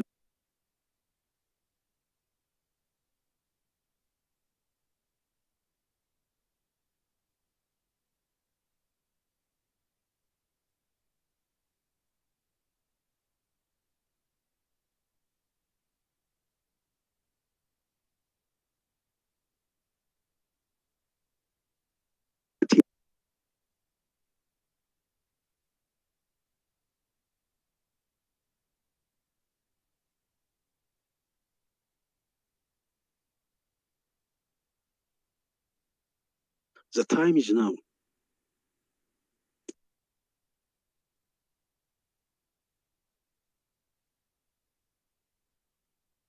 As a potential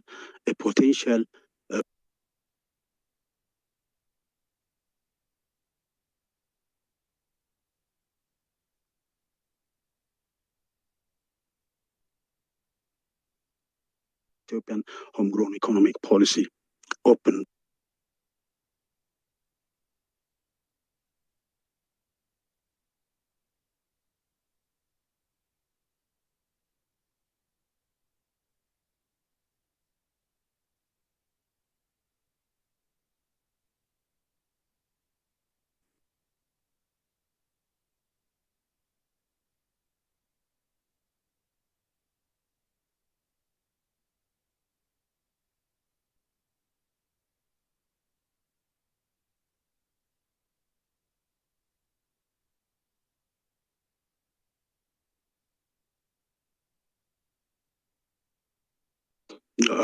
With Somaliland, but Ethiopia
huge tourism activities are undergoing now.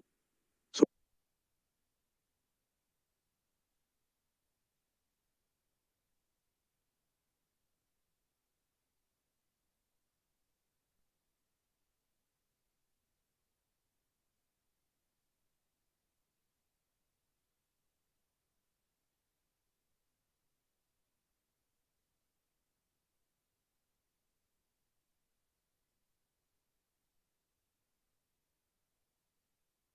a doubt or concern by the previous speakers that Somaliland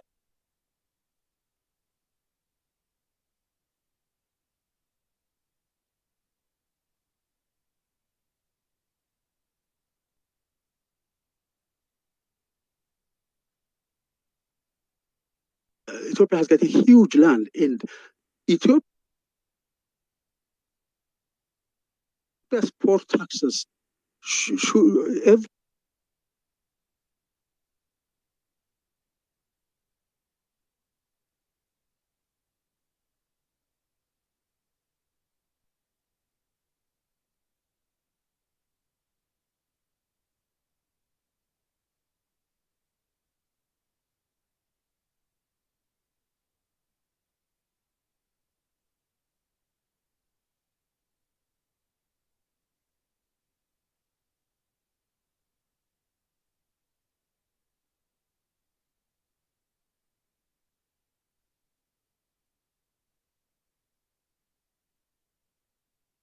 will eventually also work with the other post possibilities, which are about 5 to 6 port possibilities. Why?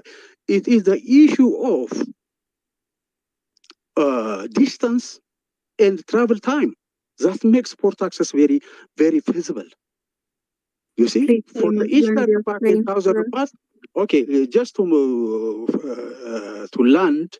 So for Ethiopia to be feasible, for this multiple eventual coming or up in the foreseeable future, there couldn't be, even the Ethiopian government has clearly said it that it's only in peaceful relations, and no one should be should take that in doubt. And I went to her the previous reflectors concerning her doubts when it comes to Ethiopia in its relation with Somaliland. It is only peaceful and peaceful. It's a wonderful space. Already the memorandum of understanding is already taking an effect, and this space and such kind of spaces are really testimonies.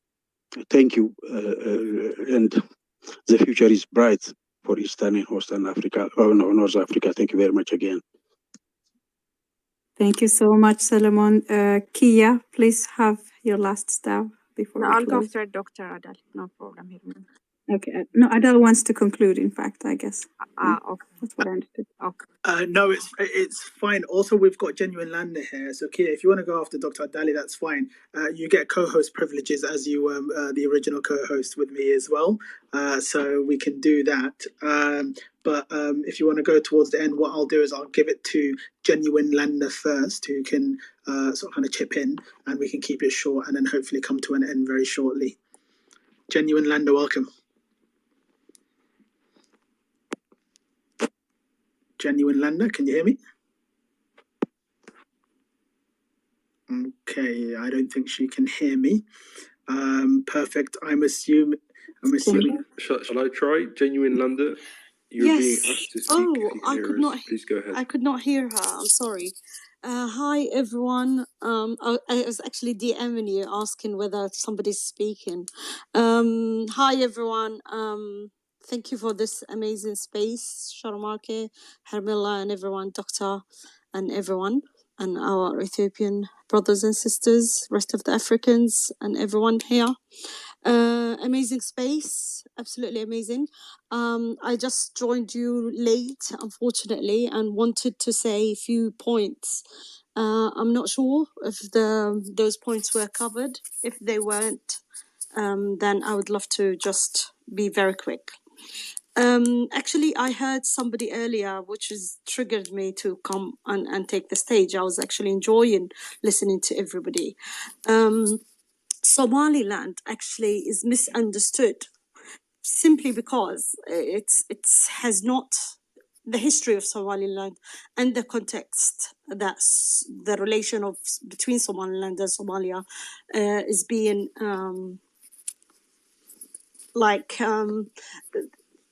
what's the word that relationship is not defined correctly. So I would start by saying, actually, historically, as Somalilanders are egalitarian community and people. Our nation is egalitarian, and we were always had our own way of doing our things.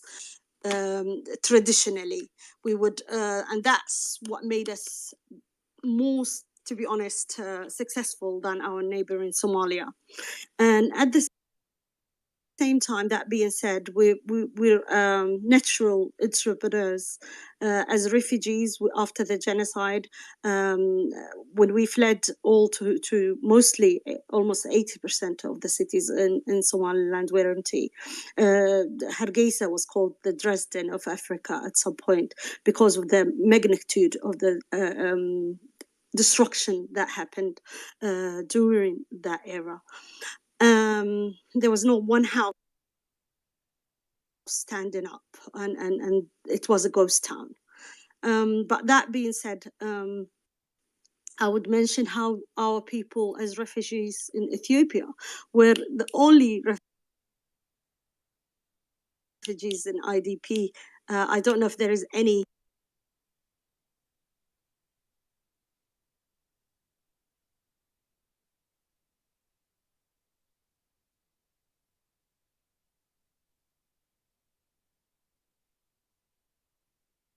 people started doing their thing, which is do everything they can for everyone, and to set up and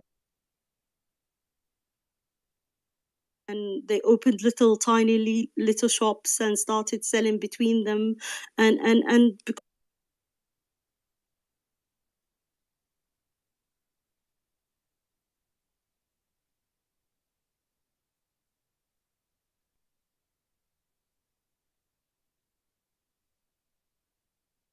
2000s, Bill Gates was talking about Somaliland when Somaliland was not really known.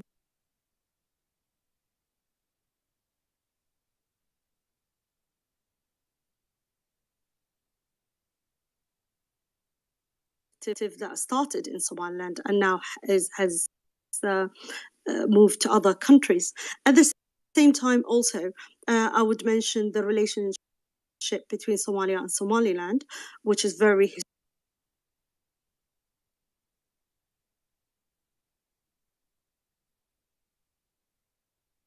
give out the misinformation of saying that there was that we were also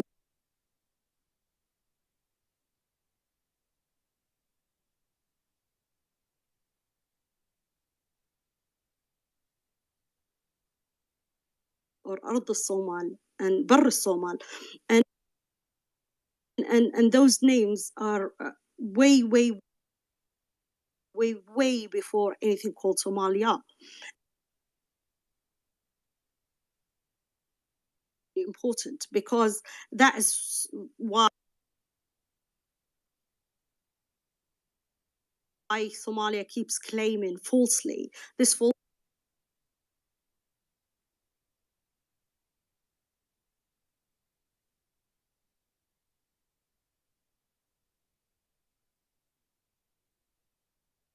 to the genocide and the lawful liberation of Somaliland.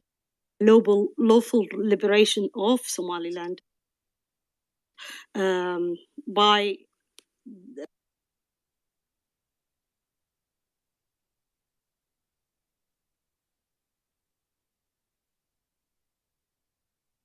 we had more than 30 plus peace conferences all by ourselves.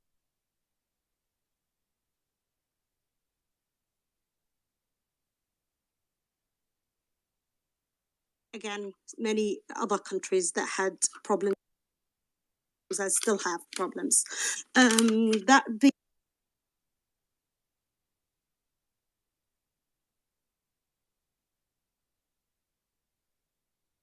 Somaliland is capable of running their own businesses and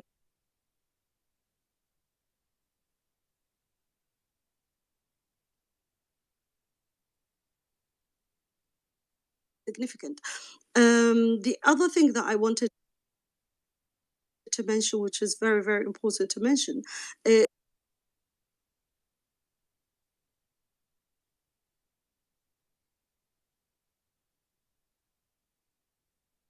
how could we do with what we have?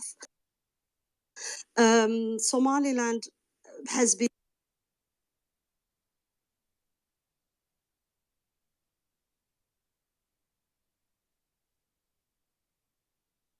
for the voting system in Somaliland. We solely the only country in the world, including the first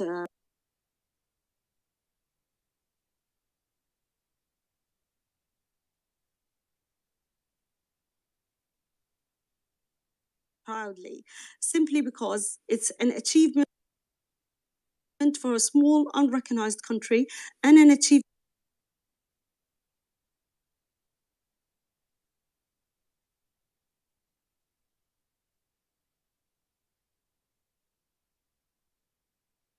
comes from the outside.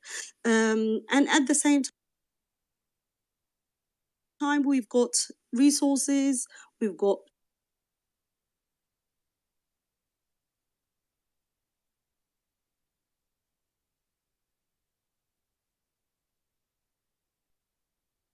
So all of that, and of course the geographical location of Somaliland, which made it geographical location of Somaliland, which made it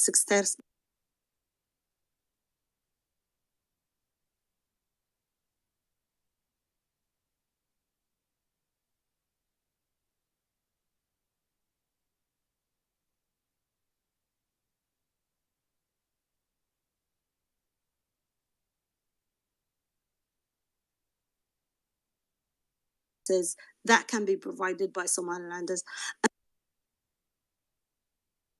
and at the same time by Somaliland ports, and at the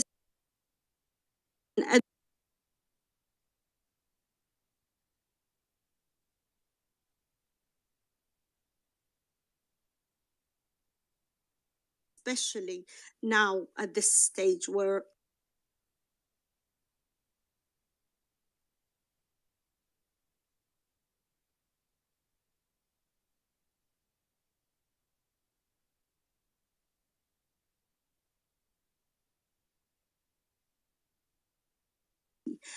how cheap goods will be, and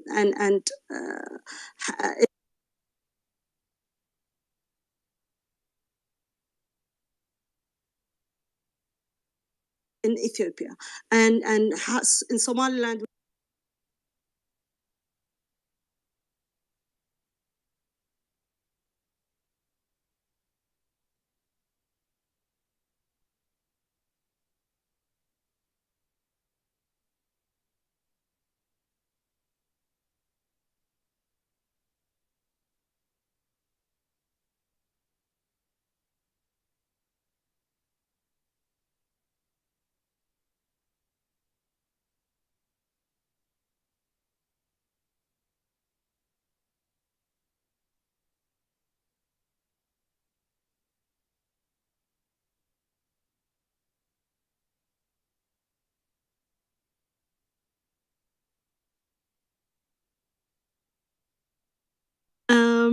So thank you very much. Back to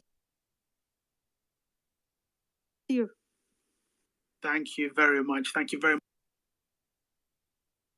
much. Thank you very much. Thank you very much.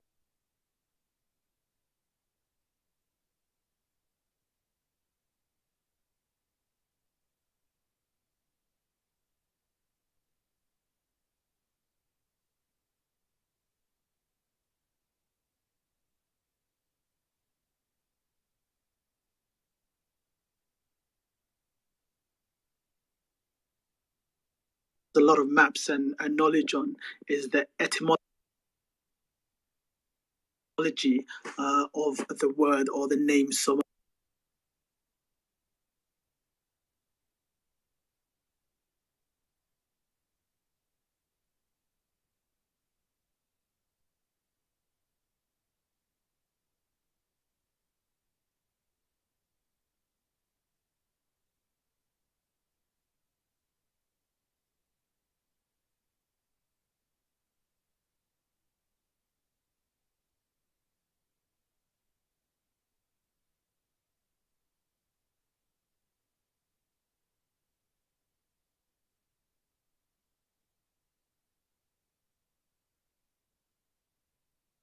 Please, I'll give it to Eskinder first, and then we'll come to sort of kind of closing remarks from Kia.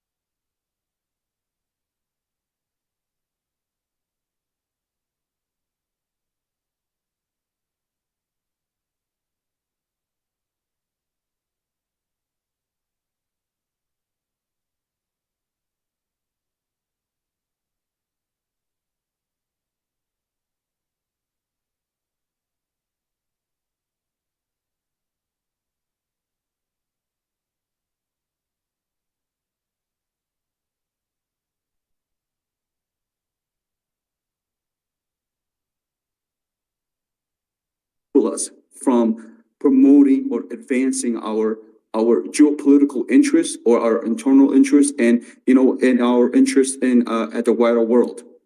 So again, all these countries, I might bring this up, they have their internal issues. Europe has internal issues. As we know, we see in France, they were like burning their buildings.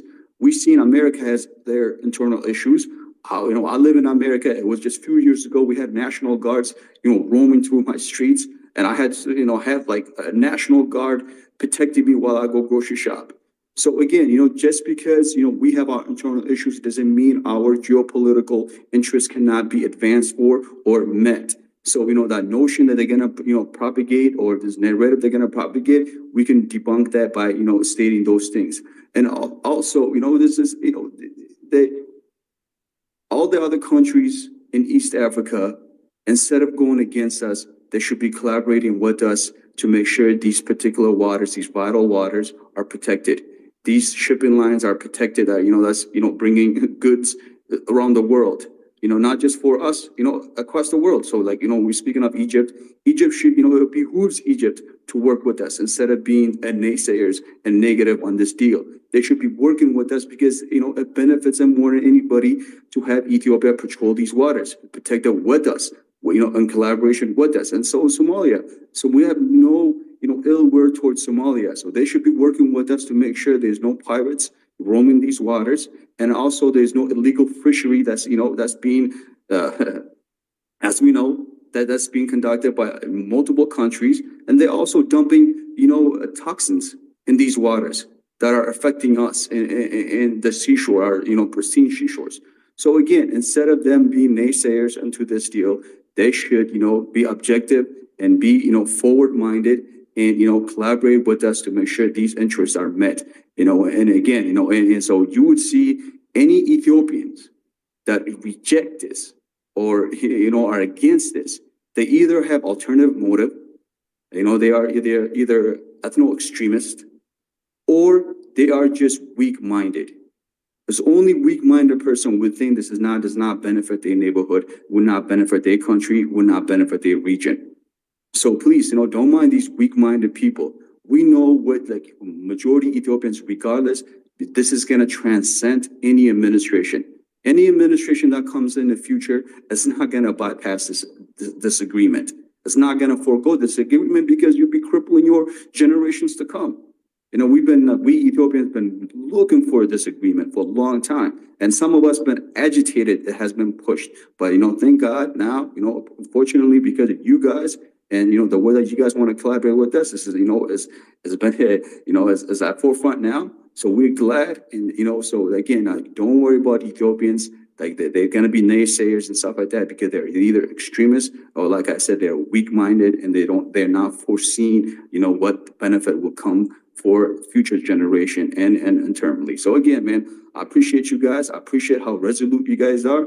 And, thanks for having this, this room. Thank you.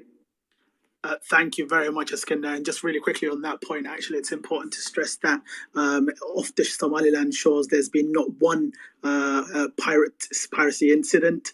The Somaliland Coast Guard has been patrolling Somaliland shores for the longest of times and successfully doing that. But again, it's a clear example of what we can do with Ethiopia and for the region at large, and actually the support we can provide the region to make sure our waters are clean and clear of piracy and problems. So thank you very much. I'm just going to literally jump someone in front of you guys who want to say one quick comment. So Mawa, the mic is yours. Thank you. Hi, good evening, everyone. Good afternoon, wherever you are. Morning. Thank you. An amazingly informative space. It's been really a learning curve for both, I think, from the Somaliland side and the Ethiopian side. I think we've gained a lot of knowledge and understanding from one another.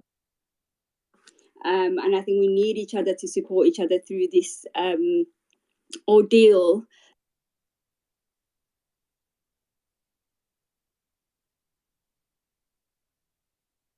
What Somalia has been trying to pump out into the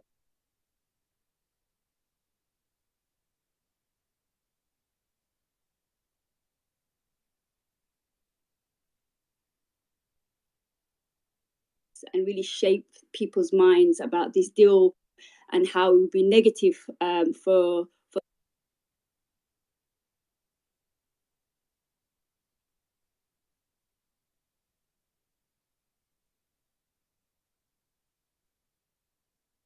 to get together and really come up with a counter propaganda strategy amongst each other, because I've seen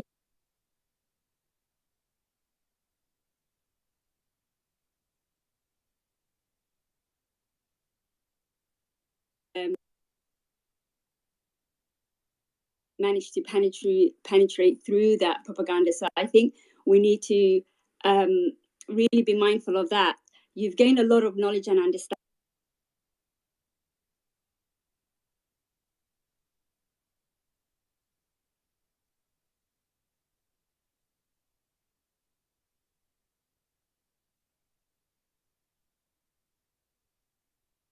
Try to make it seem like Somaliland doesn't have a right for self-determination, doesn't have a right for to claim its original recognition.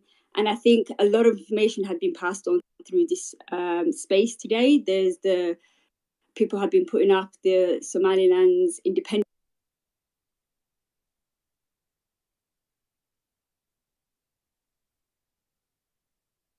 Somaliland is a unique case.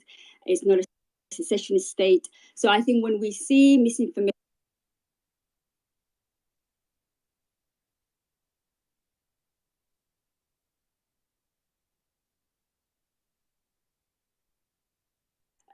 influence negative actions from the international community, and that's who Somalia's target audience are, is the international community, to come out and be, believe in this fearmonger and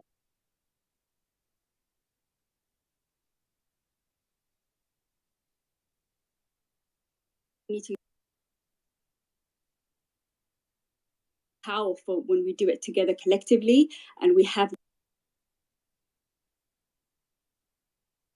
deal to be successful, and we know that it will be amongst ourselves, but we need the international community to see it.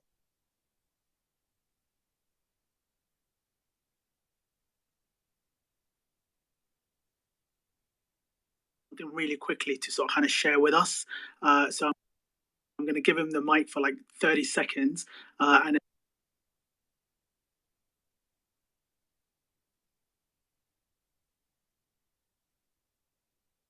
to just give us that information. Thank you. Welcome.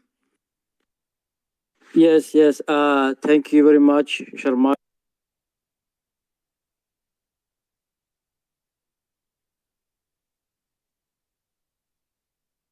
Where all Somalian ministries and parliaments gathered, and they were talking about your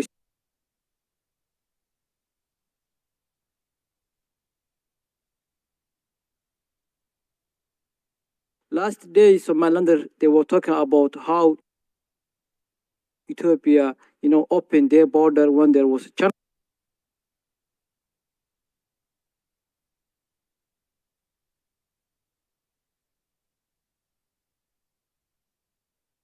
The Somalilander and Ethiopians who are talking about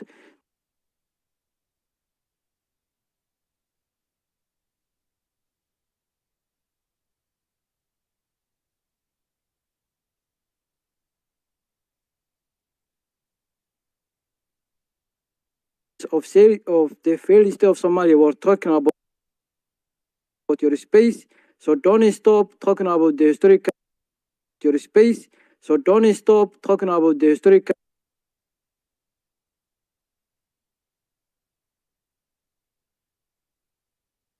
Open the border for us during that time.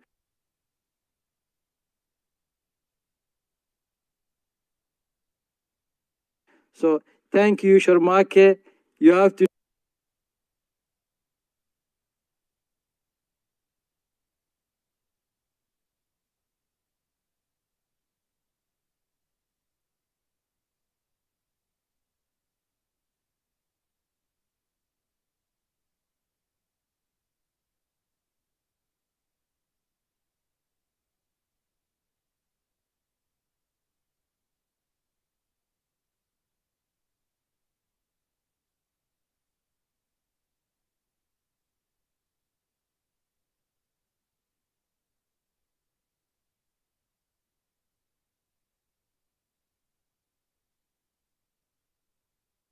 bridge. Let's charge.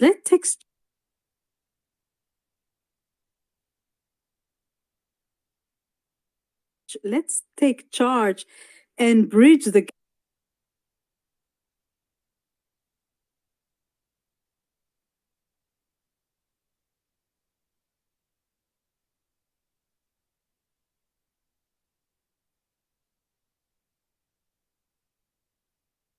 connected, inclusive Horn of Africa, and why not Africa?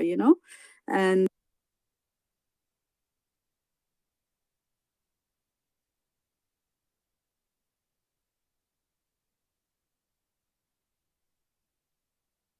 I have two to watch already, and ladies and gentlemen, from now on, I'm no more calling the Gulf. Ladies and gentlemen, from now on, I'm no more calling the Gulf.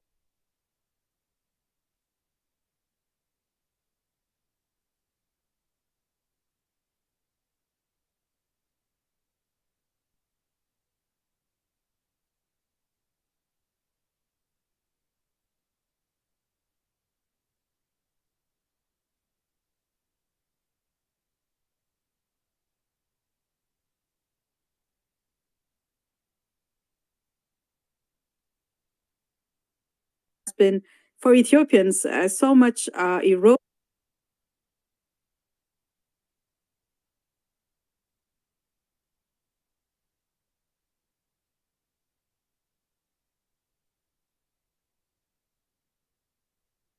Economy, the second largest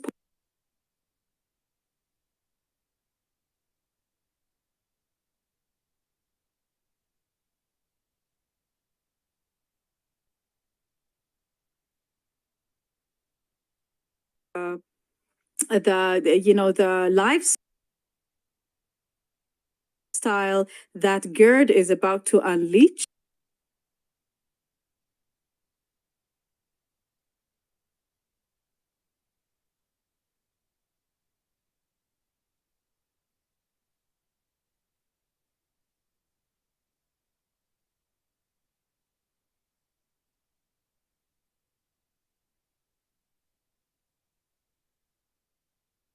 And focused to work, things get done. So we are about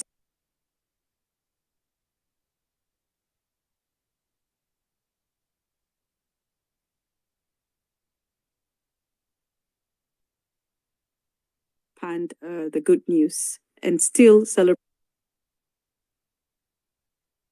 Thank you. Thank you.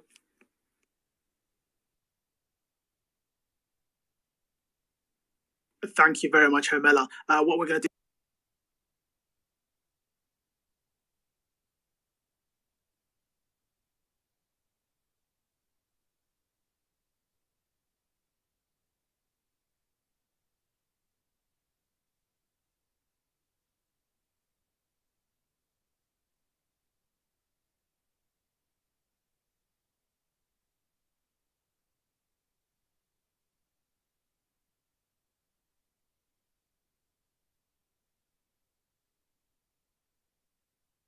Dynamics and controversies that surround Somaliland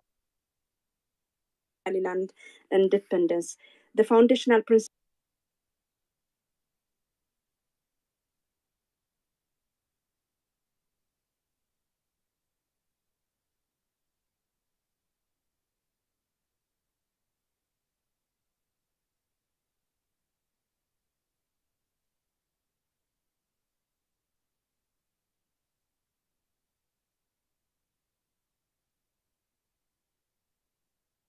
neighbors.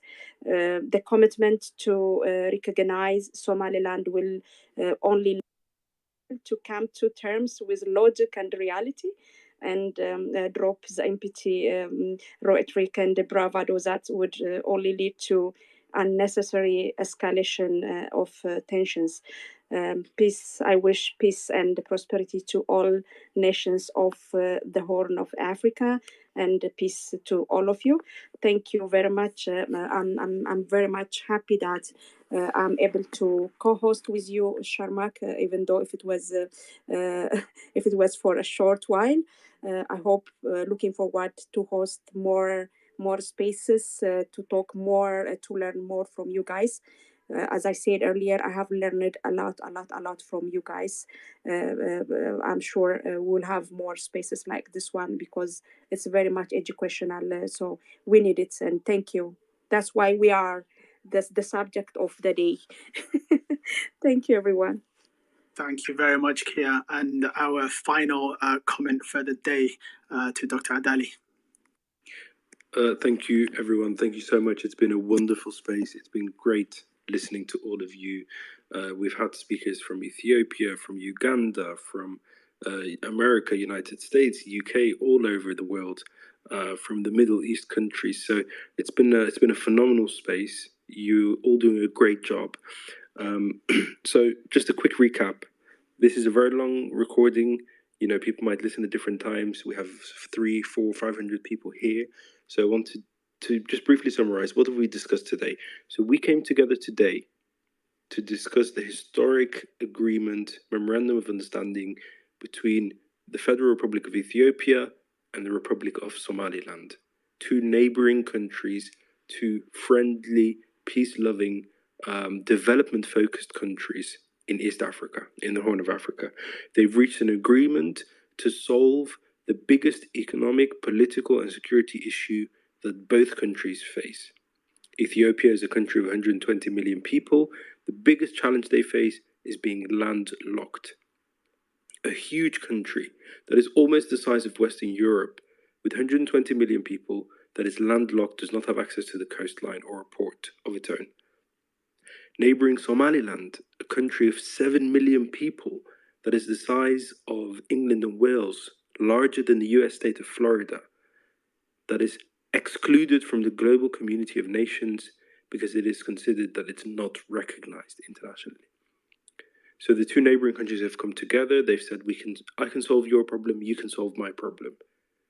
Ethiopia is going to become the first country to recognize Somaliland formally and establish full diplomatic relations. Somaliland is going to grant Ethiopia access to one of its ports. This is a fantastic diplomatic agreement, a political solution, an African solution to an African problem.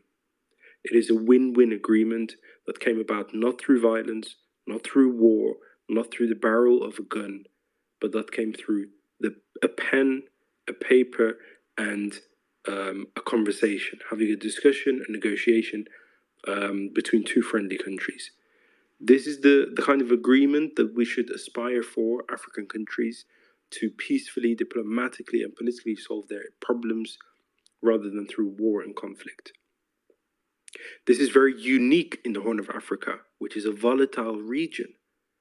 The whole region is in conflict at the moment. There is civil war in Yemen, civil war in South Sudan, civil war in Sudan itself, in Somalia. So to have two countries in the region actually reaching progress, reaching an achievement peacefully, diplomatically, it's something we should all be welcoming. And that's what we were discussing today. We're celebrating it, we're welcoming it. The agreement has seen the incredible support from all Ethiopians in the country. There have been people coming out into the streets to celebrate across all of the regions of Ethiopia, and similarly inside Somaliland, it has also been welcomed, and there have been parties on the streets because it solves, as I said, the biggest problem that the country of Somaliland faces and the biggest problem that the country of Ethiopia faces. So it is really, truly historic.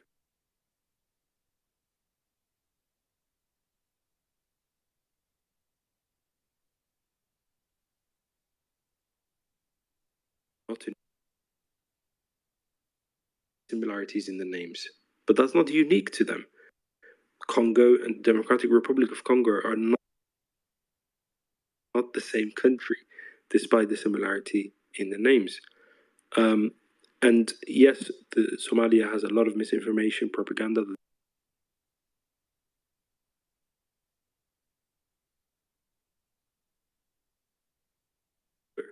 than Somalia itself. It is a neighboring country. It's called the Republic of Somaliland, and it forms.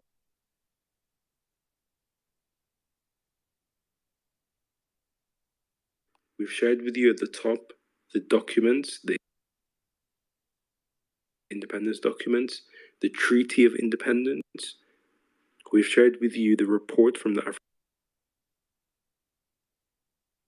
Union in 2005, which concludes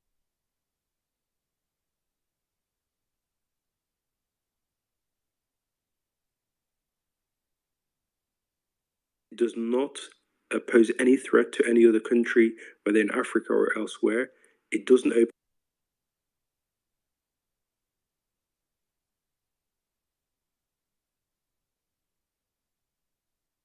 a sovereign independent country, has its Treaty of Independence from the UK, and that is in accordance with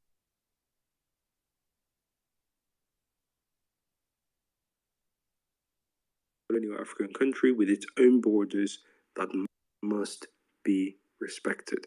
And that is the same conclusion that neighboring Ethiopia has reached.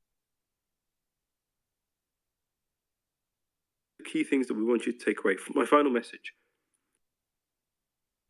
Of course, when two countries are trying to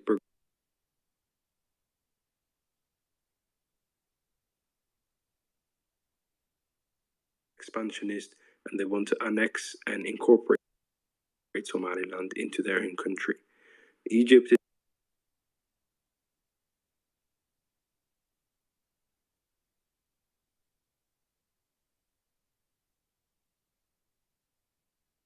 being. We do not need every country in the world to accept us or to support us. What we need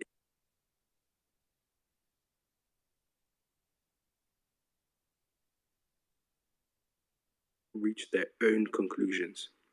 I want to finish by highlighting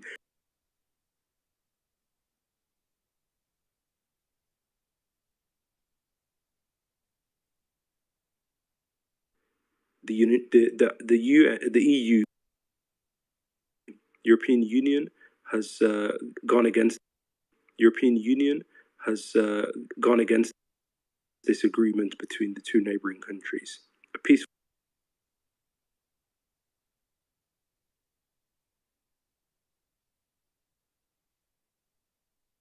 Don't realize that the time of European colonialism in Africa is over. We have said and heard today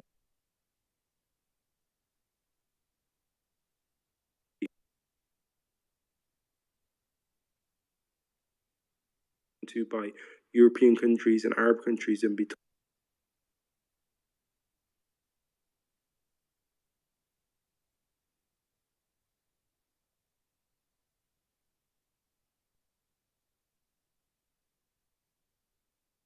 most of them neighboring countries in Eastern Europe, including Latvia, Estonia, Lithuania, Albania.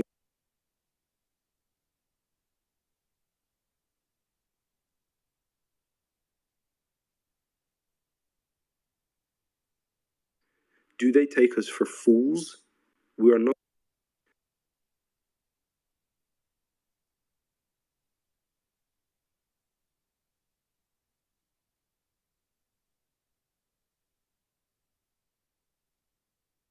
condemned Ethiopia.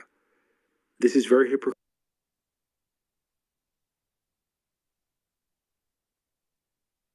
and ironic. Somaliland is to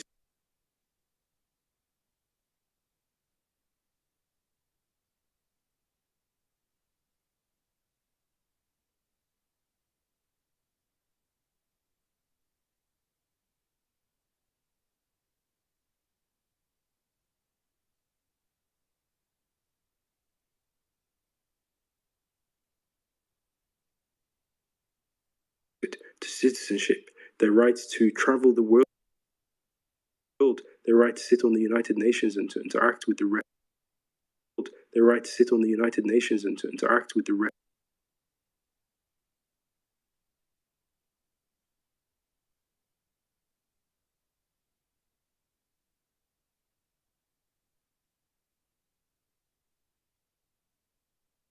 become their own sovereign independent countries. And that's how Sweden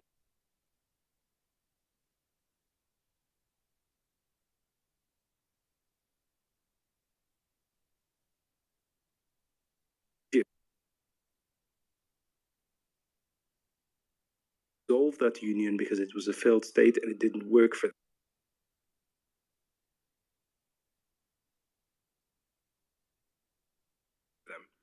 Today, Egypt is a sovereign independent country.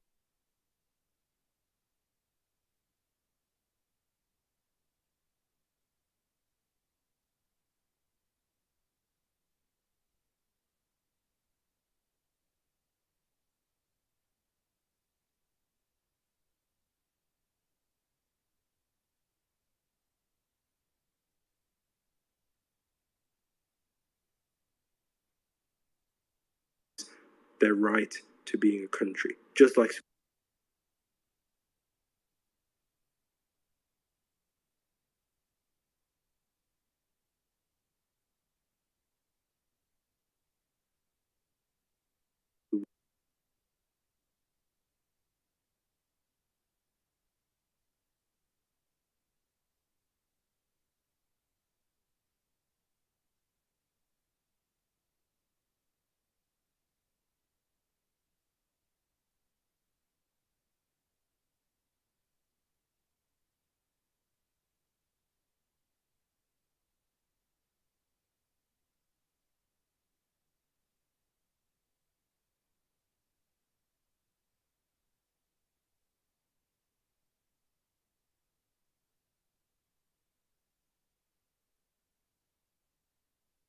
so we have highlighted the hypocrisy of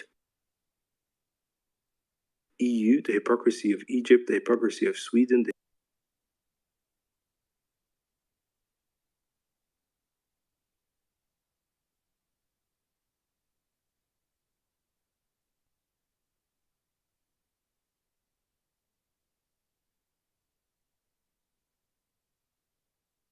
up that country together from Serbia. Yet they come to the Horn of Africa.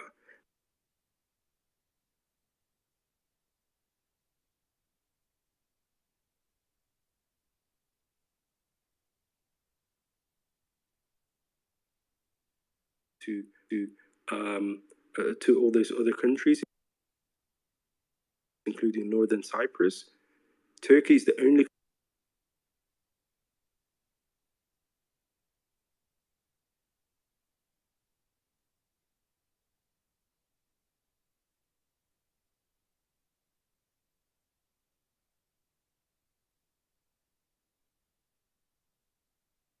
tell Somaliland, a country of 7 million people with a functioning government, a parliament, court system,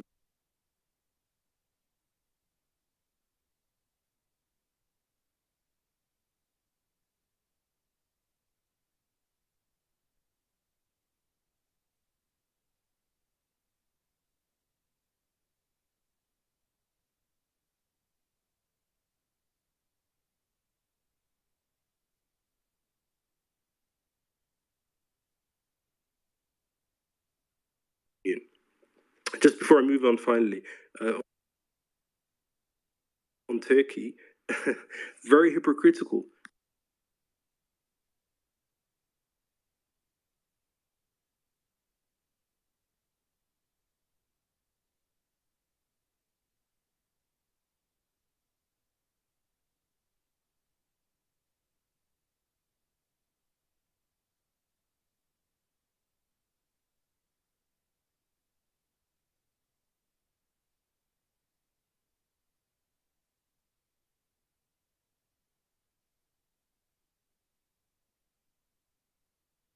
Countries, how low they must think of us. We say no more. We will not accept Somaliland's case. Found that Somaliland's case is historically unique and self-justified. Found that it's an independent country, that it has its own legal independence documents from the United Kingdom. Found that Somaliland was the first East African country to gain independence after Ethiopia, before Kenya, before Somalia, before Eritrea, before Djibouti, before Tanzania, before Uganda, before Rwanda, before all these countries existed, there was Somaliland on the map, sovereign, independent. How dare the UAU say that Somalia can annex and occupy neighboring Somaliland? It is illegal. It goes against the Charter of the African Union. It goes against the findings of their own fact-finding mission. But I am glad that Ethiopia has the courage to right that historical wrong and to uphold international law. And that's why it's very important that the Ethiopian Prime Minister's statement said no laws have been broken. Not by Somaliland, not by Ethiopia, but by the AU. They are in breach of international law. My final point on courage. Over the coming weeks and months, Somaliland and Ethiopia will be attacked. They will be attacked relentlessly. There will be propaganda from all of these countries and misinformation and disinformation. But that's okay. We are ready for that. We didn't expect to win at the first battle. We didn't expect to win the first time we announced the MOU. But we will proceed. We have 120 million Ethiopians on our side. You have 7 million Somalilanders on your side. And you have justice. You have international law. There is value in the truth, the basic fundamental truth. There's value in upholding the dignity and the rights of all of those African people who we are standing up for. Thank you so much for this wonderful space, and I hope you have all learned a lot. And please follow UK Somaliland Alliance, who have made this space possible, and I thank you guys for all the work you do. Thank you very much, Doctor. We have reached the end of this marathon space, so thank you very much for everyone who's taken part today, both as a speaker or a listener. There's a Somaliland proverb that we use, which is you don't need to speak just because you're the last one left. So all I'm going to do is a couple of final plugs before we end, and I won't sort of kind of add any more context on because there's so much for us now to consume, take away, and then hopefully come back together and actually discuss some more. As Dr. Adali said, can everyone please sort of kind of add UK Somaliland Alliance on Twitter, but also all other socials, because without them this would not be possible. The aim of this space was to connect Ethiopians, Somalilanders, and also our friends from across the world who share an interest in this momentous occasion, but also in the region. This space has been one about peace, about prosperity, about working together, about economic development. It wasn't one just about Ethiopia and Somaliland, as we all agree towards. We've been speaking about the region at large. We wish peace for Somalia, for Djibouti, for Kenya, for all of Africa and the world. We do not want to be expansionists. We are all about mutual benefit. And I think that's the clear message that we want to send to everybody that's joined us in this space today. So one final thank you very much to everybody, and we'll speak to you soon. Take care, and thank you for joining us.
to you soon. Take care and thank you for joining us.